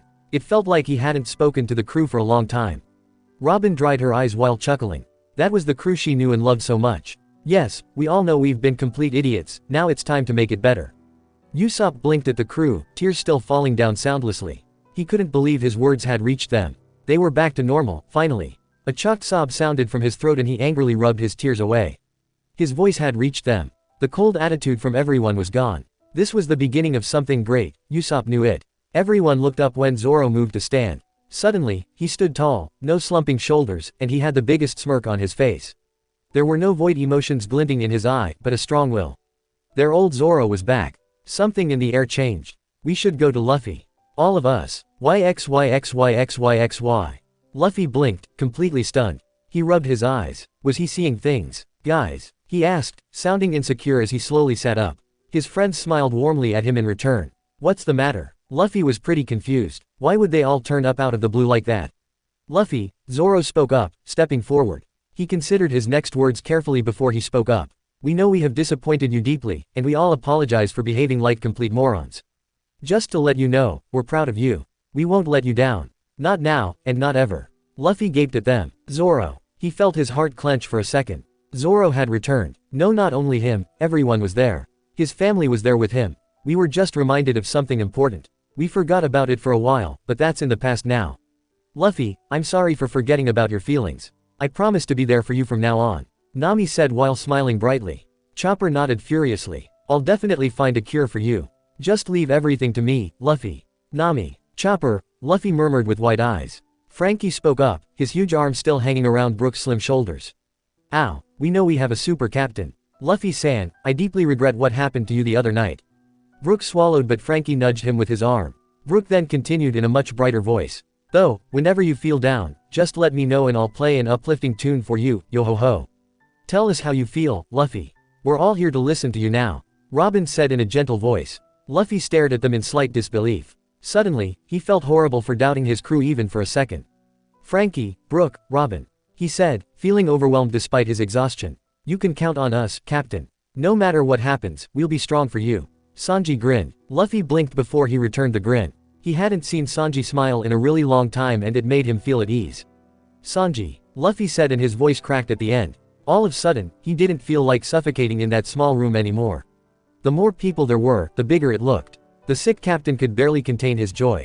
Despite that, Luffy could feel the exhaustion creep into his bones like ice-cold water and he shivered unintentionally. We won't be leaving your side, Usopp said firmly. Luffy looked at the long-nosed man. Usopp, the name came out in a whisper. He wanted to reply that he won't be leaving their side, either, but he wasn't so sure about that. He hated lying, and not telling his nakama the truth was out of question, so that's why he decided to stay quiet. No one seemed to think much of it, and Luffy was relieved. "Hey Luffy-san." Brook's voice reached Luffy again as he stepped beside his bed. "From now on, let's fight together." Luffy was unable to say anything. The awful pain in his chest seemed to vanish for a moment, and the air around him felt lighter. He looked around and saw nothing but conviction. He could feel their smiles. Luffy's lips twitched upwards. Before, he had thought they really left him to die alone, a thought he couldn't stand. Obviously, he'd been stupid to believe his family would really abandon him. "You guys, thank you," he only said, but his crew could see how much this meant to him. He smiled earnestly. That were his friends all right. Only they were able to step into the room all of a sudden and swipe his doubt and fears away like it was an annoying fly. Every feelings of loneliness and misery were erased as if they had never been there before, and true happiness filled their space. Nami refused to cry but couldn't help the single tear that escaped her eye as she took Luffy's clammy hand in a rare moment of affection and squeezed it. "Stay with us, Luffy," she said, and the Strafut captain tried hard to follow her instructions, but he could already feel the coldness claw at him and his eyes drifted close. Even though he desperately wanted to stay awake, he didn't stand a chance against the darkness. He was just too exhausted. He wanted to stay awake and talk to his friends, because he missed them so much, and these past days had been the longest days he could remember. Though, his body demanded sleep. But this time there was no pained expression on his face as his eyes shut close. He fell asleep with a smile on his face. Luffy wasn't afraid of waking up, because he was sure he wouldn't be greeted by a depressed face again. He wouldn't have to listen to his friends crying anymore. And most importantly, Luffy knew that no matter what the next day might bring, he would not have to face it alone, because his crew was right there in front of his eyes, guiding him through the pain towards the sun. He felt light as if he could fly, and his last thought before falling asleep was that he didn't really need the stars above him. He had his own personal stars that only shone for him even if there were clouds and it was raining. Those 8 stars would always be there, sharing their light with him. Robin gently stroked Luffy's hot forehead as she watched him drift off. The Strafuts knew the moment they spotted that happy look on Luffy's face that they had made the right decision to get up and cheer for Luffy. That was the only way, and they'd pull through until the end. All they needed was a push into the right direction, to get their motivation and fighting spirit back. Now Luffy could at least find the strength he desperately needed in his environment. They gave him a reason to continue his fight, and now it had become their fight. No one dared to move as they watched their captain's sleeping face. A comfortable silence had settled in. All of a sudden, Sanji turned around and grabbed the sniper's shoulder. Usopp looked up at the cook, a surprised look on his face. Usopp opened his mouth, stuttering, "What?" "Thanks, idiot," Sanji muttered and grinned cockily. Chapter 9, It's time. You have to learn the rules of the game. And then you have to play better than anyone else. Albert Einstein. It crashed onto them like a hurricane. There had been no force signs, only a false sense of security. They were all happy about their reunion, only having positive thoughts as they chatted about everything and nothing in a low but happy voice. Their doubts and fears were gone and everything seemed so bright, and maybe that's why the sudden chill in the air came twice as hard. Chopper blinked. His fur stood up, making his skin crawl. He quickly looked up from his medicine book and turned to his sleeping patient, voice quivering. "Luffy." Nami's smile faded slowly as she heard the urgency in his voice. "What's wrong, Chopper?" A sudden shudder ran down her back and she rubbed her arms. Zoro felt it, too. He couldn't quite explain it, but he got the feeling that something horrible was bound to happen. He got goosebumps and his hands felt cold and clammy. He instinctively rushed to Luffy's side. "Luffy. Hey, you little idiot, wake up." Zoro tried in vain to hide his own weary voice. Luffy didn't respond as his head lolled to the side as if he were a mere rag doll. Zoro's eye widened. "Oi, doesn't he look kinda pale?" "More than before, I mean," Usopp asked, his gut clenching in a terrible way. "Chopper bro, you might want to look at him quickly," Frankie urged, worry evident on his features. Whatever was happening to Luffy, it was happening quick. The cyborg could almost see how much he blanched each second. Chopper sprang into action, checking Luffy's heart rate as the rest of the crew quickly gathered around them, watching in anxiety. Brook looked alarmed. Everything had been fine just a second before. Luffy had grinned like he didn't have a care in the world. He had been so happy to see them. And now everything was being swept down the river, along with his smile. "Luffy-san." Chopper sweated, his brows furrowed, and then suddenly his eyes widened. "His heart rate is growing weaker," he exclaimed. The crew gasped. "What? YXYX?" Luffy was confused. He didn't know what the heck had happened, but it had happened really fast. He had been happy with his nakama, everyone was there with him and he wasn't alone anymore. Everything was going to be alright, they said. He believed them. Luffy had only felt a little tired. A little more hot than before, maybe. That's why he decided to go to sleep to ease the slight pain he could feel when he inhaled. It was okay to sleep, because his friends watched over him. What had happened then? Right. He drifted off, feeling comfortable. Though, the sudden weakness of his body had been weird. Then one moment, he felt unbelievable pain explode in his chest, the next he found himself rapidly falling into a dark abyss. The pain was pulling him deeper and deeper, and he gasped, trying to claw at his chest. His breath was ripped from him as if someone had crushed his ribs, and he wanted to scream but couldn't make a sound. He needed to climb up again, back to his friends, back to life. For a second, he thought he'd fallen into the ocean again, because he was panicking but couldn't move. He felt numb, the pain slowly fading. But he knew he had to go back. His friends were waiting for him. He couldn't. The current he was caught in was stronger than him. As fast as the catastrophe had begun, it was over. And then, there was absolute silence. Where the heck am I? He heard himself ask, but the voice sounded from far away even though Luffy knew he was speaking. It's time, Luffy. Huh. Luffy turned to the source of the voice.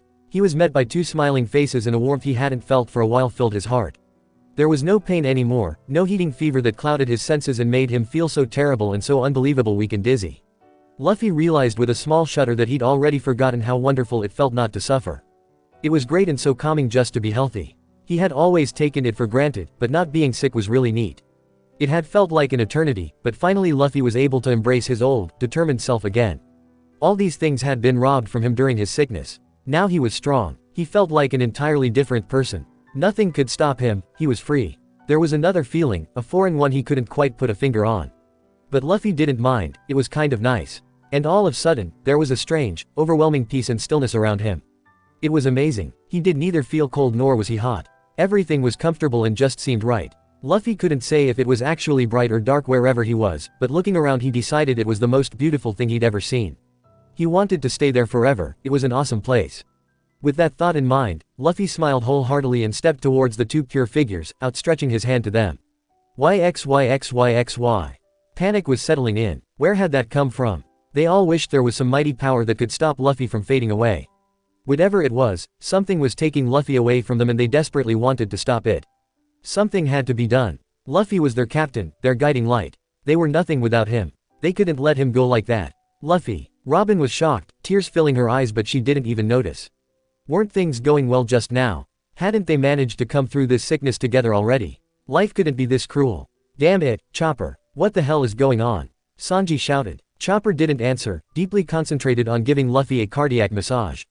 You damn captain, open your eyes. Luffy, don't you fucking dare die on us. Zoro lost his composure as he shook Luffy by his shoulders as if he wanted to wake him. Frankie quickly grabbed him and held him back. Don't. You'll only make it worse, you idiot. Chopper needs space to help Luffy. The cyborg snapped, but he had to fight with his own tears. Nami blanched visibly. Luffy. No. Luffy, Usopp hiccuped. He couldn't, no, he didn't want to believe this. Luffy couldn't actually leave them after they were giving their best to fight with him.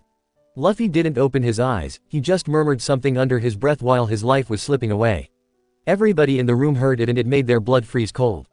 It's time to go. YXYXYXYXYXYXY. Luffy believed it. He'd almost reached them, the two persons he valued the most, his family. His two big brothers, Ace and Sabo.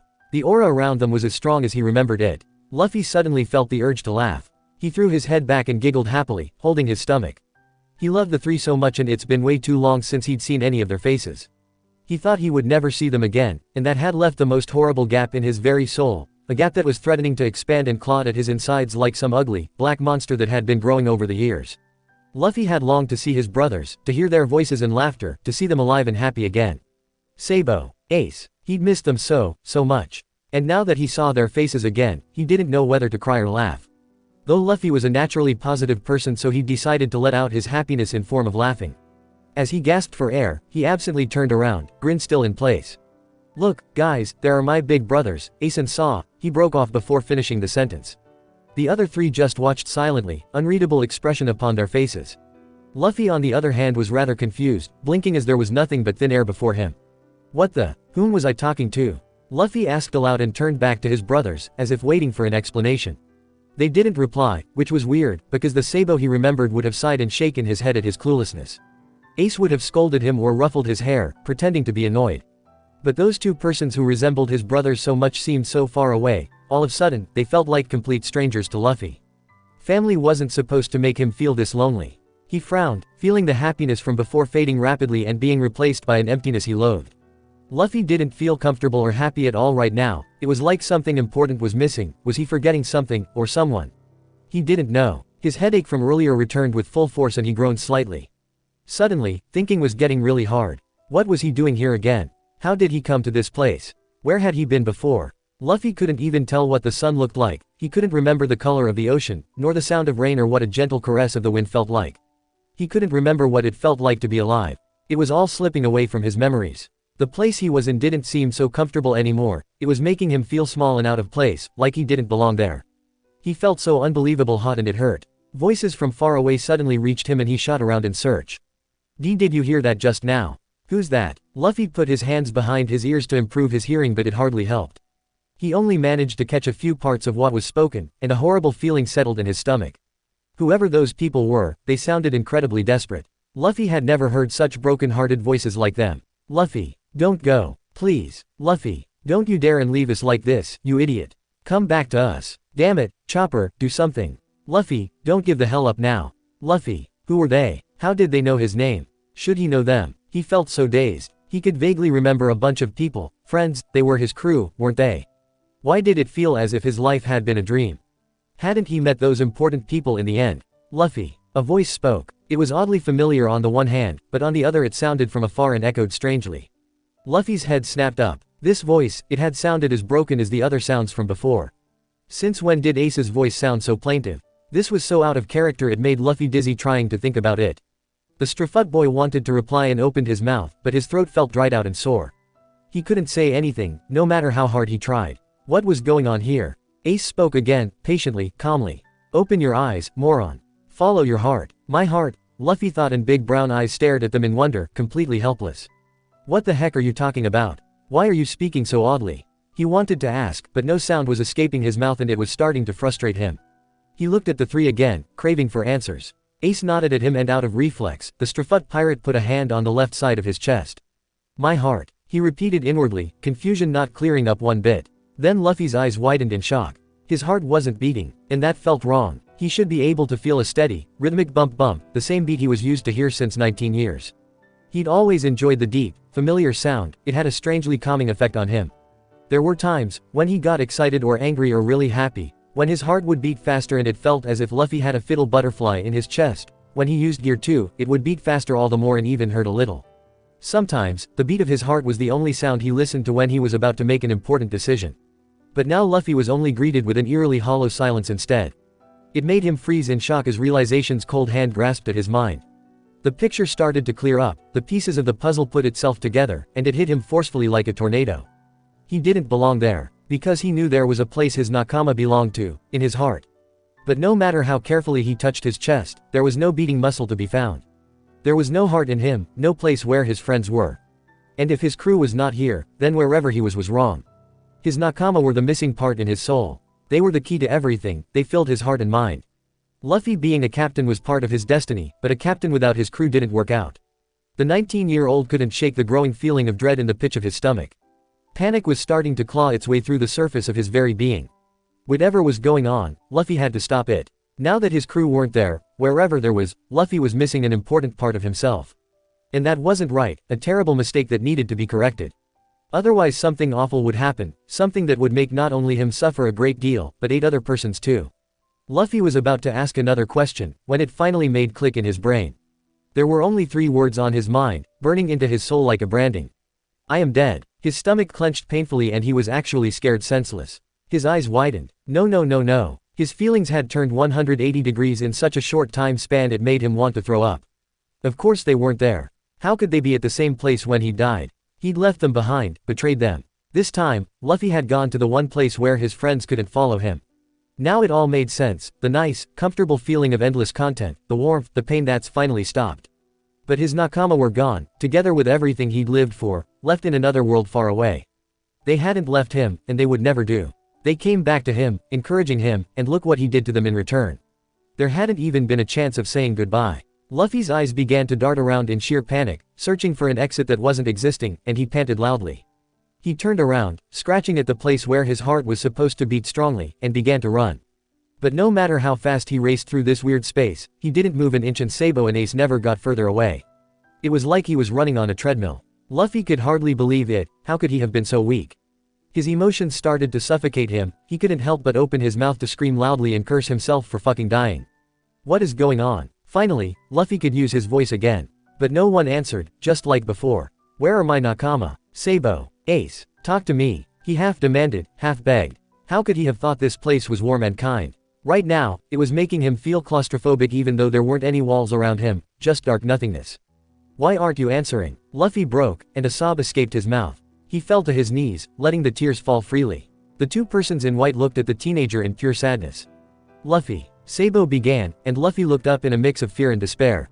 It's time to go, he spoke. Luffy wanted to get up, wanted to embrace him and Ace, the persons he had always looked up to the most.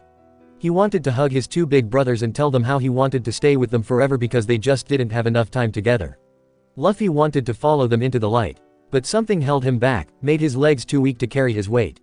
He knew he couldn't get up. No, don't go away. But they started to fade away. Luffy's eyes widened and he paled. Voice cracking, he screamed. Take me with you, don't leave me behind. They smiled at him this time, no one scolded Luffy for crying like a little kid. A hopelessness spread in Luffy's soul like a cold storm. This couldn't be happening. He wanted to spend time with his brothers so badly, and now he was losing them a second time. Why didn't he get up? A warm hand on his cheek made the panic and sadness disappear for a moment and Luffy blinked through his tears.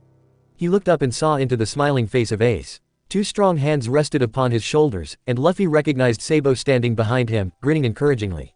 It made him feel lightheaded, but strangely enough in a good way. It's time for you to go to the place you belong to. It's time to go back to your crew. Someone said, and Luffy wasn't sure whom of the two had spoken, but he believed them blindly. It sounded simple and like the most obvious solution in the world. They were right, of course they were. They had always known better. This instant, Luffy knew he had something to do, something still left unfinished. And there was a crew who was waiting anxiously for their captain to return to them, who feared for him and for their own hearts because without Luffy in their middle, their chain was broken. Yeah, it's time to go, Luffy said, and as he looked into the faces of Sabo and Ace, he felt himself smiling slightly as his tears dried on his cheeks. It's not goodbye forever, Sabo said, grinning cheekily, you know that. Ace just winked at him as if to agree with his brother. Luffy couldn't help but grin back, and it was as if someone had opened the curtains to let the sun shine in again. I know, but I have one more question. Where are we? Is this something like heaven? Luffy asked, suddenly back to his old, innocent self. Sabo snorted and Ace had a WTF face. Heaven? Heck no. Ever heard of pirates that go to heaven? What have you been smoking? Ace scolded. You're dreaming, you dumbass. He shook his head but smiled softly at the same time. Now wake up. They're waiting. Luffy laughed. Ah, I get it. Well, see ya. He waved them like a little kid. They were right. They weren't supposed to reunite like that. And even though there were so many things he wanted to tell his brothers that never could be said, knew he had to be patient. YXYXYXYXYXYXYXYX. A loud gasp filled the room and shut the others instantly. Luffy's eyes were wide and he was wheezing and panting heavily. Luffy grabbed his chest, groaning at the pain. But at the same time he realized with relief how his heart beat stubbornly, strongly, in his chest. Chopper backed away a bit, gasping for air as well. Luffy, Nami cried out in joy. For a moment, she really thought he'd died. Oh God. A sob followed as she hugged Luffy tightly. He had trouble catching his breath so she let go immediately. Luffy-san, Yoho, are you okay?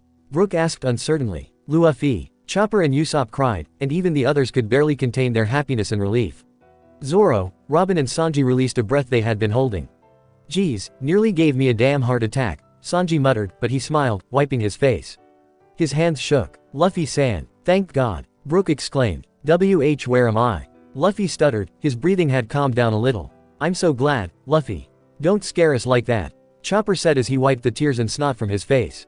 He hugged Luffy who returned the embrace in confusion. Chopper, he asked. The reindeer gulped down his tears and scolded Luffy once again for shocking them so much. The others did the same, or just told Luffy how much he scared them, and seriously, how could he? All at once, Luffy just looked at them in bafflement, not grasping the situation as they encircled him. Lots of hands began to pat his head, touch his cheek, squeeze his shoulder or grab his hands as if to make sure he hadn't vanished and was really right there. Somewhere in this mess, Chopper suddenly piped up, demanding attention. The others were silent for a second. Chopper seemed unusually serious. Please get out for now. I'll quickly check him up and need some quietness around me. Luffy, calm down a little. The others nodded in understanding and left the doctor and his patient reluctantly. They wanted to stay with Luffy and not leave his side after such a moment, but they knew Chopper needed some space. Besides, after this huge shock they could all use a hot chocolate. Not a minute before they all believed their captain was gone. They could still hardly grasp the latest events and needed to calm their nerves. YXYXYXYXYXY. Later, Chopper called the others. Great news, guys. Luffy is 100% stable and on his way of recovery. A loud roar of cheers was the only answer Chopper got, and the doctor quickly silenced them. Not so loud. He still has a fever and is disorientated. I'll kick you out if you're too loud. Sorry, Dr. Chopper. Sanji grinned and the reindeer giggled in return. This doesn't make me happy, jerk. Robin frowned a little as she watched her captain lying in bed. He was still very pale, but the life had returned to his eyes. She was incredibly happy at this moment, but something seemed off about the way Luffy barely looked at them. Before she could speak up, her captain beat her to it. Nay, Chopper. Ace was there and Sabo. Suddenly, a doleful look crossed his features despite the delirious state he was in. Chopper and the others stopped breathing for a second. Nani? Luffy-san, Brook said, but it was barely a whisper. Zoro had an unreadable expression upon his face and just watched his captain. Your brother, Chopper added sadly, and watched how Luffy nodded numbly. No one knew what to say. They were happy Luffy was awake, more or less, but hearing about another brother who had obviously been dear to Luffy beside Ace was a big shock. And when Luffy was talking about Ace, then that meant Sabo was also. No, they shook their heads and forced themselves not to finish that thought. It was already sad enough to think about how Luffy had lost Ace without them being able to help. Brook was fumbling with the sleeve of his jacket and looked anywhere but at Luffy. He knew how it felt if someone dear to you was taken away from you like that. It was an experience he wished no one would ever have to make. It was horrible and it made the skeleton wonder how much was still hidden inside that captain of his. Robin gazed to the floor with a deep sadness buried beneath those blue eyes. She had experienced the loss of her mother as a young child, and just like the rest of them she knew very well just how much that hurt. Nami gazed at her captain with eyes full of sympathy as she was reminded of Belmir's death. Luffy was strong, but no one should hide their emotions and lock it all away to appear unshaken for other people's sake, especially with so many friends around you who wouldn't hesitate to listen to you. Now that Usopp thought about it, they had only seen their captain cry after their fight and when Mary was burned. That was weird considering the fact Luffy was a very emotional person. Usopp sighed deeply. In the end, it was just sad that Luffy never came to any one of them and simply asked for help like they did. Like every one of them had done before. It's not a shame or a sign of weakness to do that, it required a great deal of courage to give into emotions and just cry for once. But maybe Luffy was that kind of person who believed in happiness so strongly that weeping was just out of question, no matter the circumstances. Usopp didn't know, he just knew he would have to talk to his best friend quietly once all of that was over. Luffy's ragged breathing brought Usopp back to reality. He looked really weak, lying in that fluffy bed covered in numerous blankets. Frankie suddenly felt himself shiver violently. Maybe because of the unusual sight, maybe because of the coolness.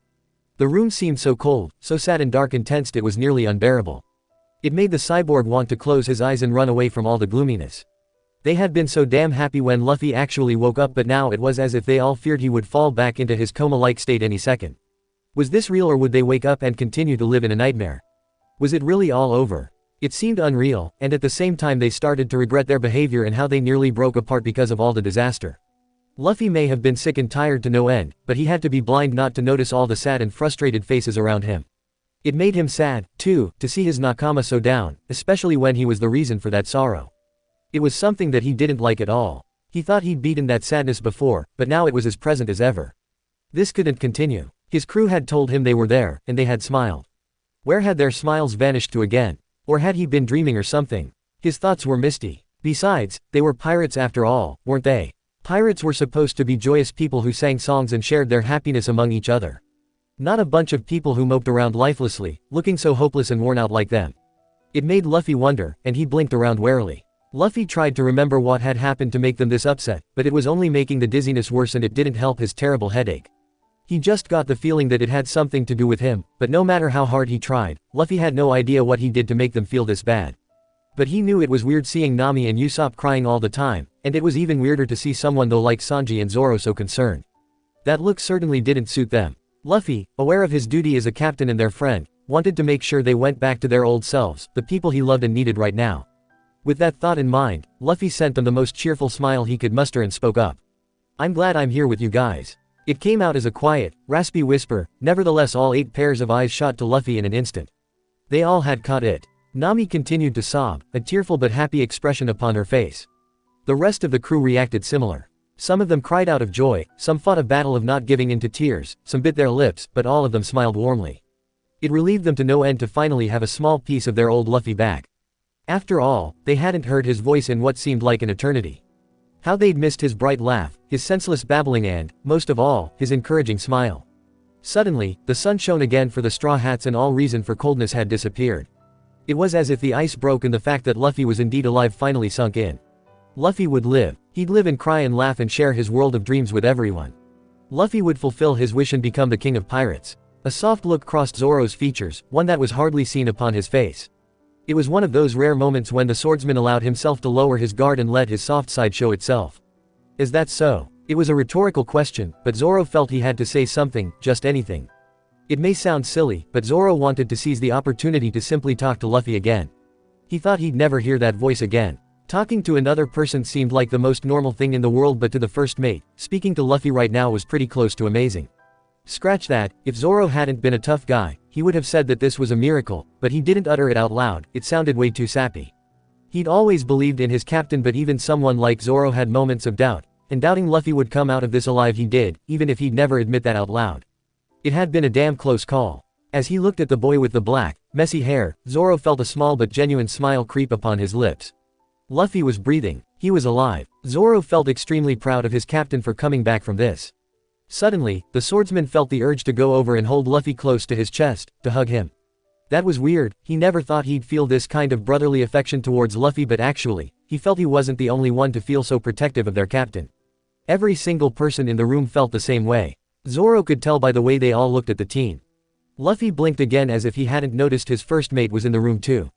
It was obvious Luffy was even more disorientated than before. He tried to shift so that he could see Zoro but pouted as he failed. "Nah, Zoro. Where are you?" Luffy said in a confused, still raspy voice, but this time it sounded a bit stronger than before. His crew smiled as if he was a little kid that had said his first words. Soon Zoro stepped into his field of vision and Luffy grinned as he saw the familiar stoic expression, only that the hard expression had a certain soft edge towards it today. Odd, but Luffy didn't want to think about it, he was dazed enough already. Pushing unnecessary thoughts aside, Luffy suddenly realized he was the center of attention and once again, he was totally lost as to what happened to make them all fuss so much over him.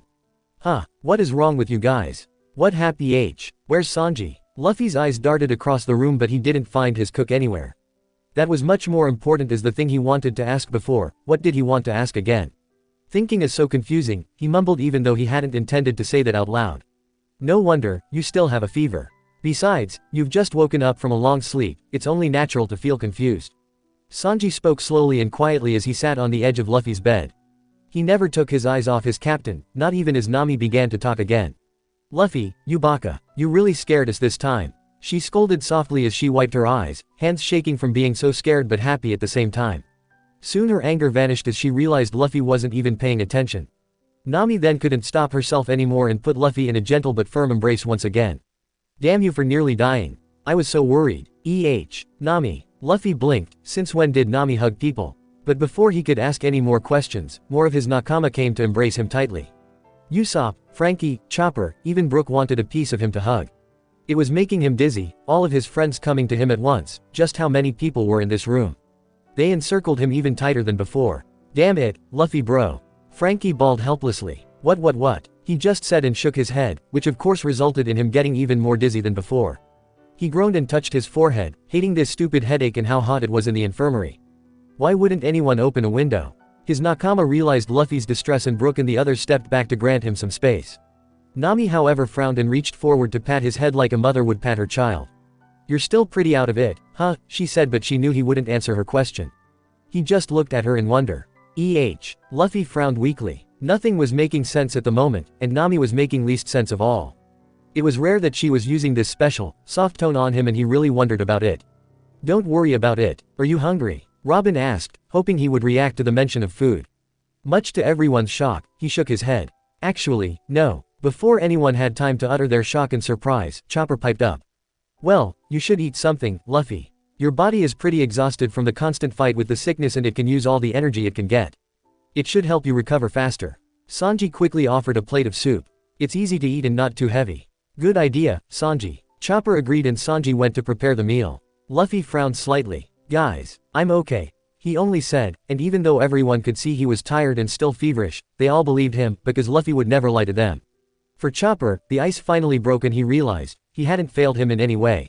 Without hesitation he flung himself at Luffy. "Thank God. I'm so glad you're okay now, Luffy. I'm so glad. Wah. He continued to wail as if there was no tomorrow, and Luffy just hugged back and patted him softly, nuzzling his nose into the soft fur. He didn't understand anything, but he knew the doctor needed some comfort right now, so Luffy was happy to offer some.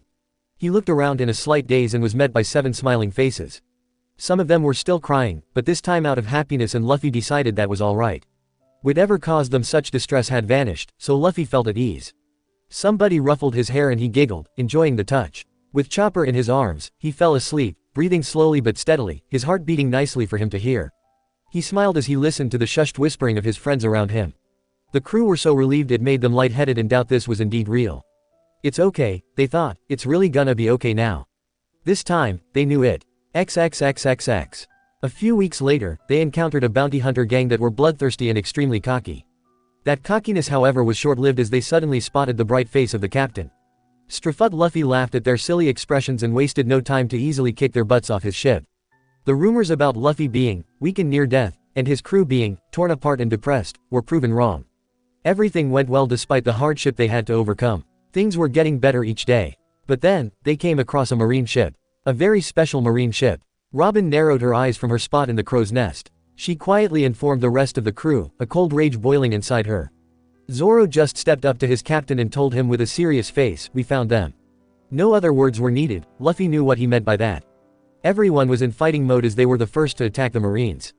The Strafuts were glad they finally had found the guys responsible for Luffy's suffering. They had nearly torn them all apart. And now, they'd pay for that. All hell broke loose, but in the end, the pirate crew clearly had the upper hand. Almost every Marine fighter was unconscious as the captain of the Strafuts approached the beaten Marine captain. The man was on his knees, but he looked up, obviously afraid of Luffy. Don't lay hand on me, you filthy pirate. It wasn't my fault. Dr. Vegapunk invented this, and I was just ordered to deliver the infected meat. The ramble went on deaf ears. Luffy lifted his fist, and the Marine captain flinched, squeezing his eyes shut in fear about what was to come. But instead of hitting him, Luffy offered him a hand to shake, along with a bright smile. The other man was too surprised to form any words and blinked up at him. The Strafut captain's grin was completely genuine. The other Marine fighters could only watch in stunned silence. Luffy's crew couldn't help but grin slightly. "Thanks," Luffy said. The Marine captain stared. Thanks to you, my crew's stronger now. We are stronger now. Thank you," Luffy said, smile still present but not as radiant as before. The Marine fighter seemed lost for a second, but suddenly, Luffy's aura changed and his face turned serious. "But," he added, voice deep and free of any cheerfulness, "you hurt my friends. And I never forgive people who hurt them." Behind him, his friends were cracking their knuckles simultaneously. It was a promise of pain. Bile rose in the Marine guy's throat and he wanted to scream and run away, but it was too late. In the end, the man had learned one important thing about the Strafuts. Hurting the crew was scary, because their captain would avenge them with never-ending rage. Hurting their captain was 8 times worse, because each of them would take their anger out on the person responsible for the misery. The Marine guy somehow managed to crawl back to the headquarters to inform his superiors. Mission: infecting their captain with deadly sickness to weaken them, fail. Sengoku threw the report into the bin after briefly reading over it. Not that he had believed in the mission's success anyway. Behind him, Monkey D. Garp was laughing his ass off. Chapter 10 talks. In everyone's life, at some time, our inner fire goes out. It is then burst into flame by an encounter with another human being. We should all be thankful for those people who rekindle the inner spirit. Albert Schweitzer. It was a few days later when Luffy found himself sitting on Sunny's head, enjoying the beautiful bright day. His gaze wandered around, watching the small waves lapping the ship as if to tickle it, and Luffy smiled. He didn't need a special reason after all. It was just that a true smile found its way easily to Luffy's face. It was just the kind of person he was. He watched some fishes swimming by and briefly wondered when Sanji would call for dinner. He was getting quite hungry already. Luffy's smile grew even wider as he thought about the huge amount he could eat tonight. No stomach ache, just a full feeling inside. Yeah, that sounded great. Finally, he was fully recovered. He could run, fight, shout, laugh, jump, eat, bounce around and slingshot himself all over the deck without feeling dizzy or nauseous. He felt as if the heavy chains from his wrists and ankles had been unlocked. The air around him was light and fresh, it was easy to breathe and talking was no problem. He didn't feel too warm or too cold. Everything was perfect the way it was. His friends were doing things they enjoyed, like repairing stuff, training, reading or cooking. Everything was peaceful and calm, and Luffy didn't feel anything like lonely. Since the day he came back to his friends, everything had somewhat changed for the better. If there was one thing Luffy would remember for sure when he looked back to this day, was how his friends all craved to talk to him. Each of them visited him at one point or would pretend to randomly say something to him, playing it off as a spontaneous thought that had in truth been hiding inside them all the time. Luffy pretended he didn't notice and just played along. He thought it was actually really nice and enjoyed talking to them. How he had missed that. Though, none of them reacted in the same way, they all dealt with his recovery differently. Robin, for example, just casually walked by and exchanged a few words with him about the weather. Nothing special, but after a few minutes she seemed genuinely happy. Luffy loved it when his friends were so happy. Though, there were 3 talks Luffy would always remember. The first one was with Sanji, the night after his awakening. As Luffy had begun to pick up his old habit of raiding the kitchen, Sanji naturally found him before the damage was done. But instead of getting angry, the cook had said nothing as if he'd expected Luffy to come, and instead prepared him something quick, much to Luffy's surprise. After that, the two of them sat down at the table, Luffy eating and Sanji watching. And then, Sanji began to speak. You know, this is an expectation. If I find you ever raiding my fridge again, I'll seriously kick your stupid butt. Got that? I don't want you to think I'll cook you something each night. Luffy munched on a piece of meat, looking up. I know dat, Snatchy. Sanji looked quite irritated at this and whacked Luffy over the head. Manners, idiot. Swallow first and then you can speak. Luffy whined, but swallowed. I know that, Sanji. Don't worry. Luffy grinned. But it'd be really nice to get a small midnight snack every. No. Luffy pouted. Then I have to raid the kitchen. Sanji's left eye twitched in annoyance and he looked ready to strangle his captain. Luffy. Then he sighed and slumped back into his seat, feeling very tired all of a sudden. Sanji knew exactly that no matter what kind of threat he would use, Luffy would continue to steal food in the middle of the night.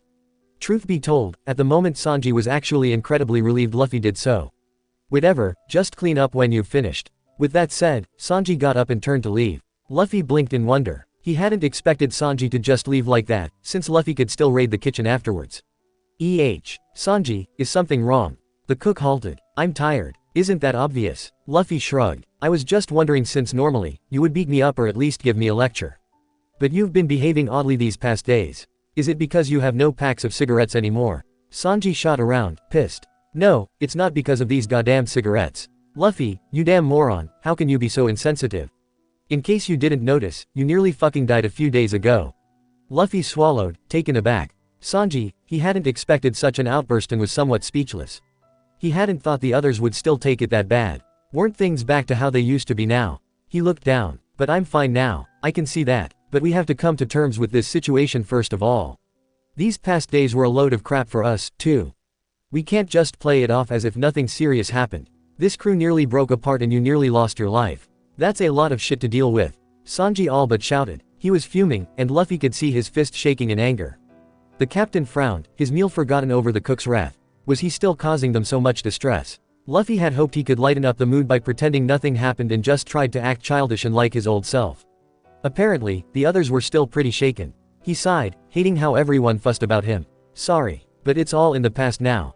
I'm not sick anymore and we. Darn, what would you do if you were in our shoes? Think about it, Luffy. What would you do if one of us would be so sick all of a sudden? Sanji asked heatedly, not waiting for Luffy to finish. He didn't need to hear it. Luffy only watched him, before replying in a mutter, I don't know. Scenes of when Nami became sick flashed before his inner eyes and he bit his lip. Sanji glared at him. See, we didn't know what to do, either. None of us could cope with the situation, that's why we began to fight. Now it was Luffy's time to glare at Sanji, and the cook took a step back in reflex. What did that help? It only made everything worse. You should have stick together, like you always do. All anger drained from Sanji's face and he muttered, easier said than done. Luffy calmed down a bit. Sanji, if we want to aim for the top, then we have to be stronger than that. If one of us should leave whatever the reason the others shouldn't shut themselves down and avoid everything around them.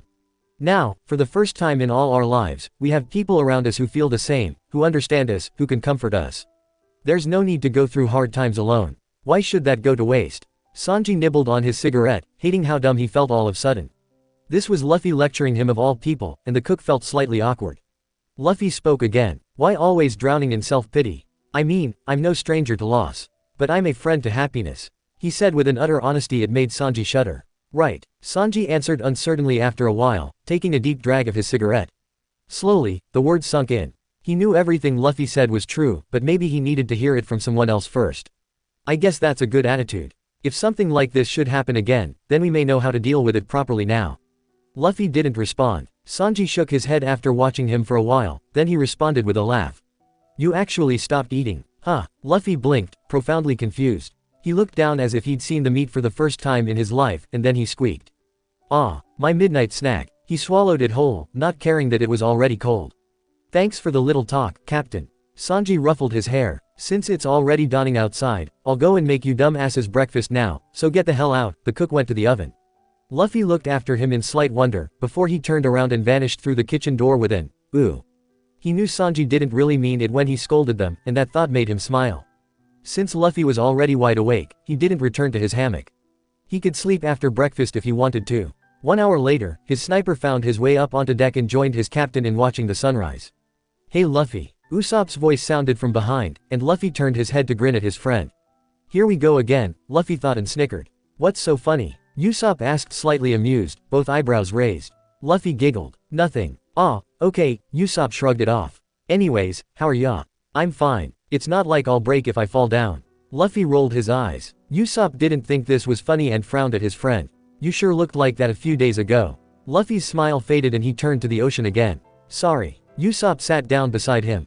"It's alright. It's not like you did that on purpose, Luffy nodded. "Yeah, it was really annoying not to be able to do anything." He pouted, making Usopp snicker at the childish expression. "You know," Usopp began, and Luffy turned to watch his face in curiosity. "What? We were just a bunch of idiots. I'm really sorry for not coming back to you sooner. Things might have gone differently if we had supported you from the start." Usopp didn't dare to meet Luffy's eyes, and it was hard for him to speak about that matter. But he just needed to get it off his chest for once and all. Luffy blinked, then his expression turned calm as fond eyes watched the sniper. "You guys did pull yourself together, and that's all that matters. It's like you got lost on the way, but in the end you found your aim."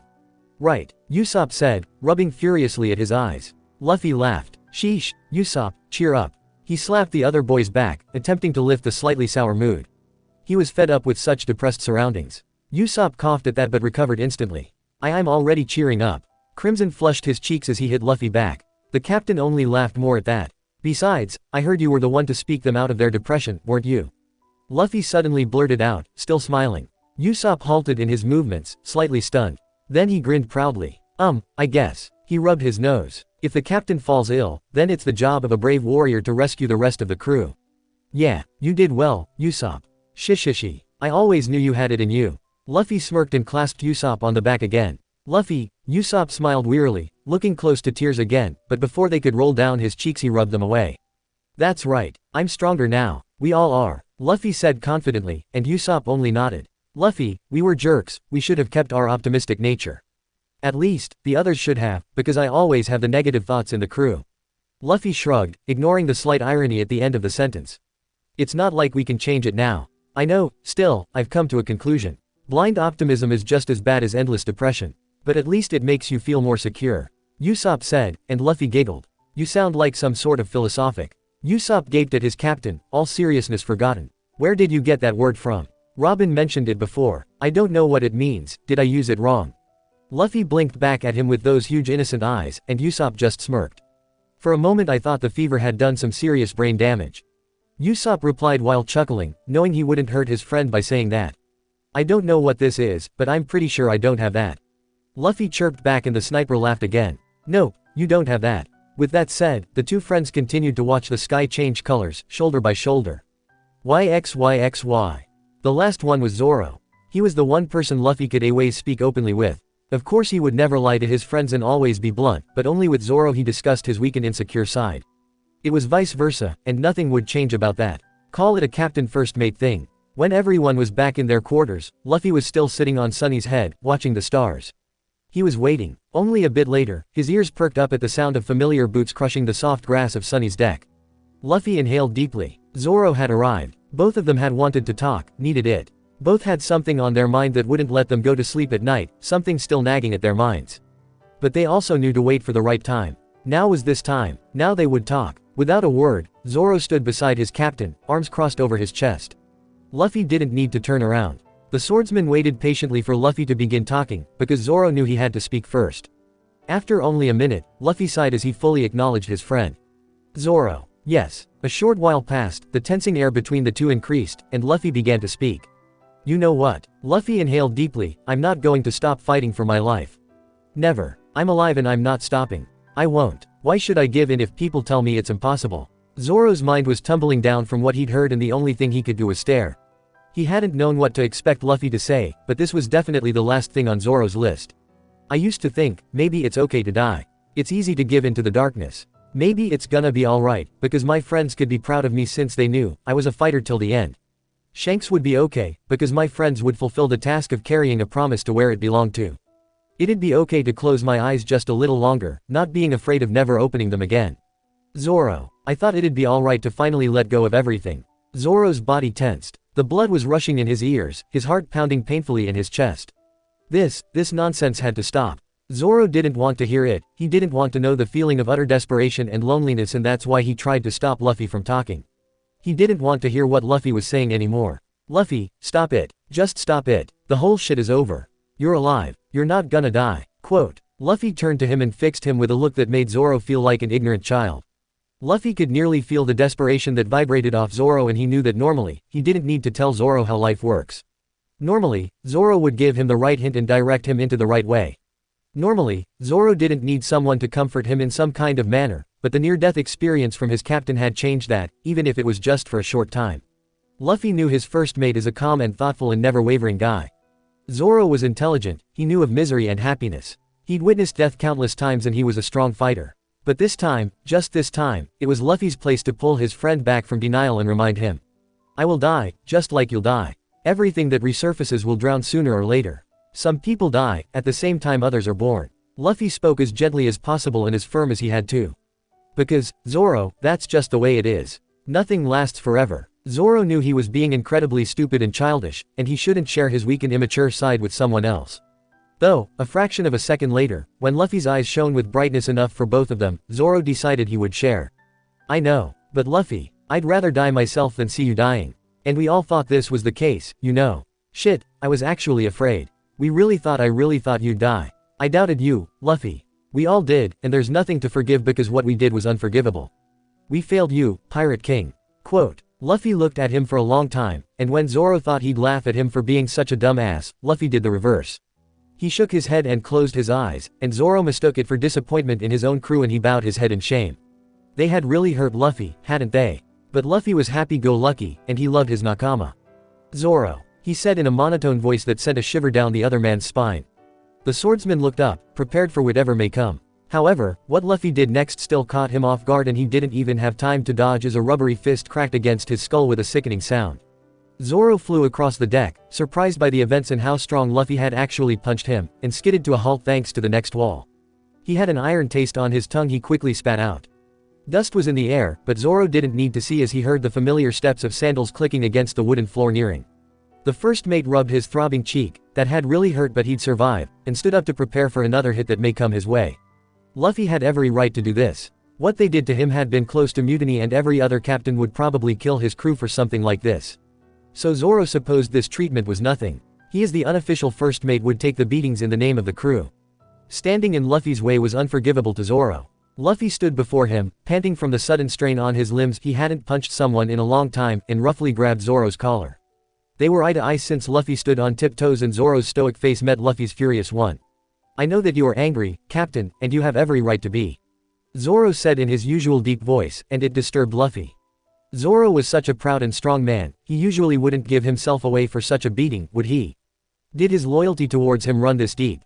Inwardly, half of Luffy felt actually happy about this knowledge. The other part was shocked. It tried to convince him Zoro was still just exhausted from the previous days.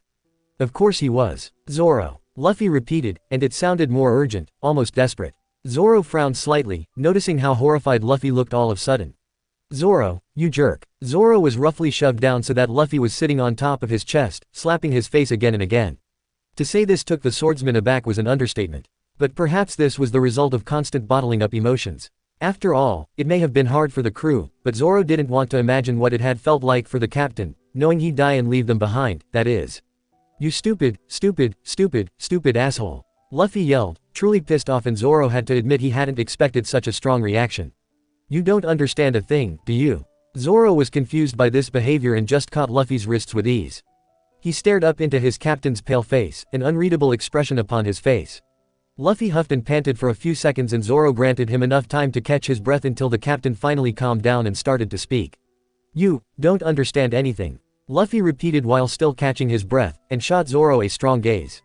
This isn't about punishment or not forgiving. Zoro only waited patiently for Luffy to continue, but he had a feeling he didn't want to hear the rest of it. Don't talk about doubting and failing as if you knew what it really means. Don't you dare talk about it as if I weren't here anymore. Luffy growled, and Zoro widened his eye. He inwardly kicked himself as realization crashed down on him harder than any of Luffy's punches could ever hit him. Of course, he thought while frowning. Luffy had spent the better part of the last 2 years dealing with his so-called failure and all the regret of not being able to protect Ace in the end. Of course it would hurt him like hell if he knew his crew regretted something he had already forgiven them. Luffy, Zoro started in shame, but Luffy beat him to it. I can't stand hearing apologies anymore, I'm fed up with them. Zoro was silent as Luffy glared down at him. Zoro, if I ever hear such pointless talk again, then I, as the captain of this ship, am going to confiscate your sake. For the first time in days, Zoro's face showed true horror. It was the first real emotion the swordsman didn't bother to hide, but only because this news was just too shocking for him. What, are you serious? Zoro sputtered and sat up quickly, knocking Luffy off him in the progress. Luffy looked at him as if he'd grown ahead and burst into laughter. Shishishi. Zoro, you should see your face. I've never seen you so pale before, ahaha. Hearing those words made Zoro blush a little, but he quickly got a hold of himself as he stood up, HMPHING, loudly. Forget it, he muttered, and Luffy did exactly that. Yeah, he agreed and grinned, a small cough following. We are stronger than that, aren't we?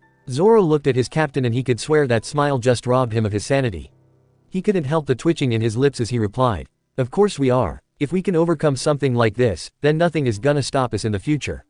Luffy grinned cockily. Zoro loved that and grinned back. The atmosphere was filled with fresh air mixed with strong auras. Aye, Captain. Luffy laughed at the short answer. They enjoyed a few minutes of peaceful silence, each of them dwelling on words and thoughts before Luffy spoke up. This time his voice was quiet. He was serious again. Hey Zoro, I've come to the decision that what I thought earlier is bullshit. It's not okay for me to die. Not at all. Who would care about pride when they lost their friend? Pride is no comfort. But, Luffy paused, Zoro tensed. But sometimes, it can't be helped and we have to bear with circumstances we cannot shoulder.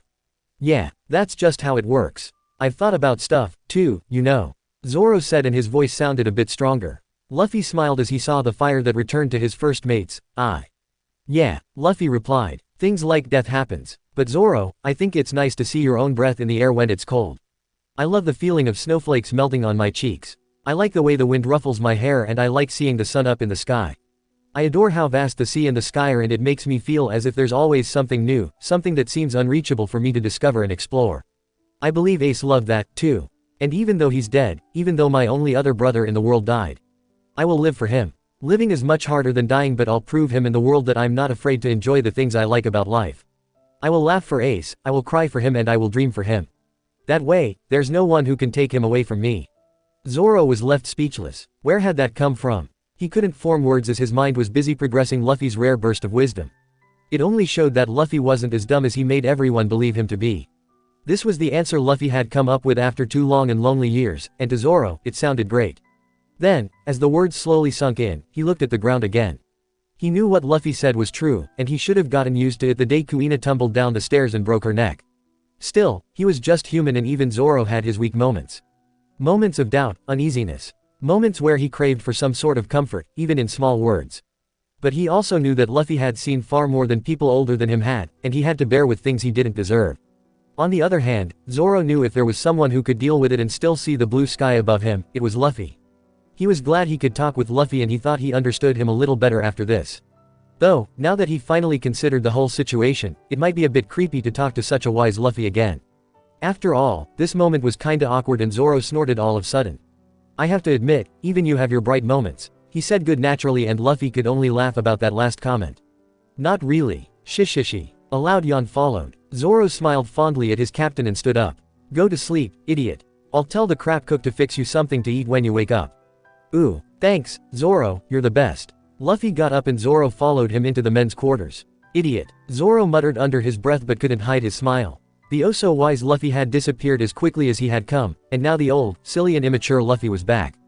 Zoro thought this Luffy was okay, because it was the one they all followed. It's good to have you back, Captain. YXYXY. Luffy grinned as he thought back to the evening 3 days ago.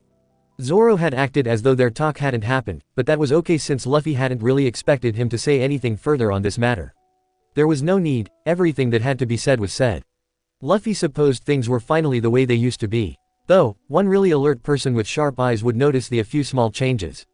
Every now and then, there would be extra meat on Luffy's plate because Sanji never wanted to see such a skinny Luffy again and tried to help him gain his old weight back faster.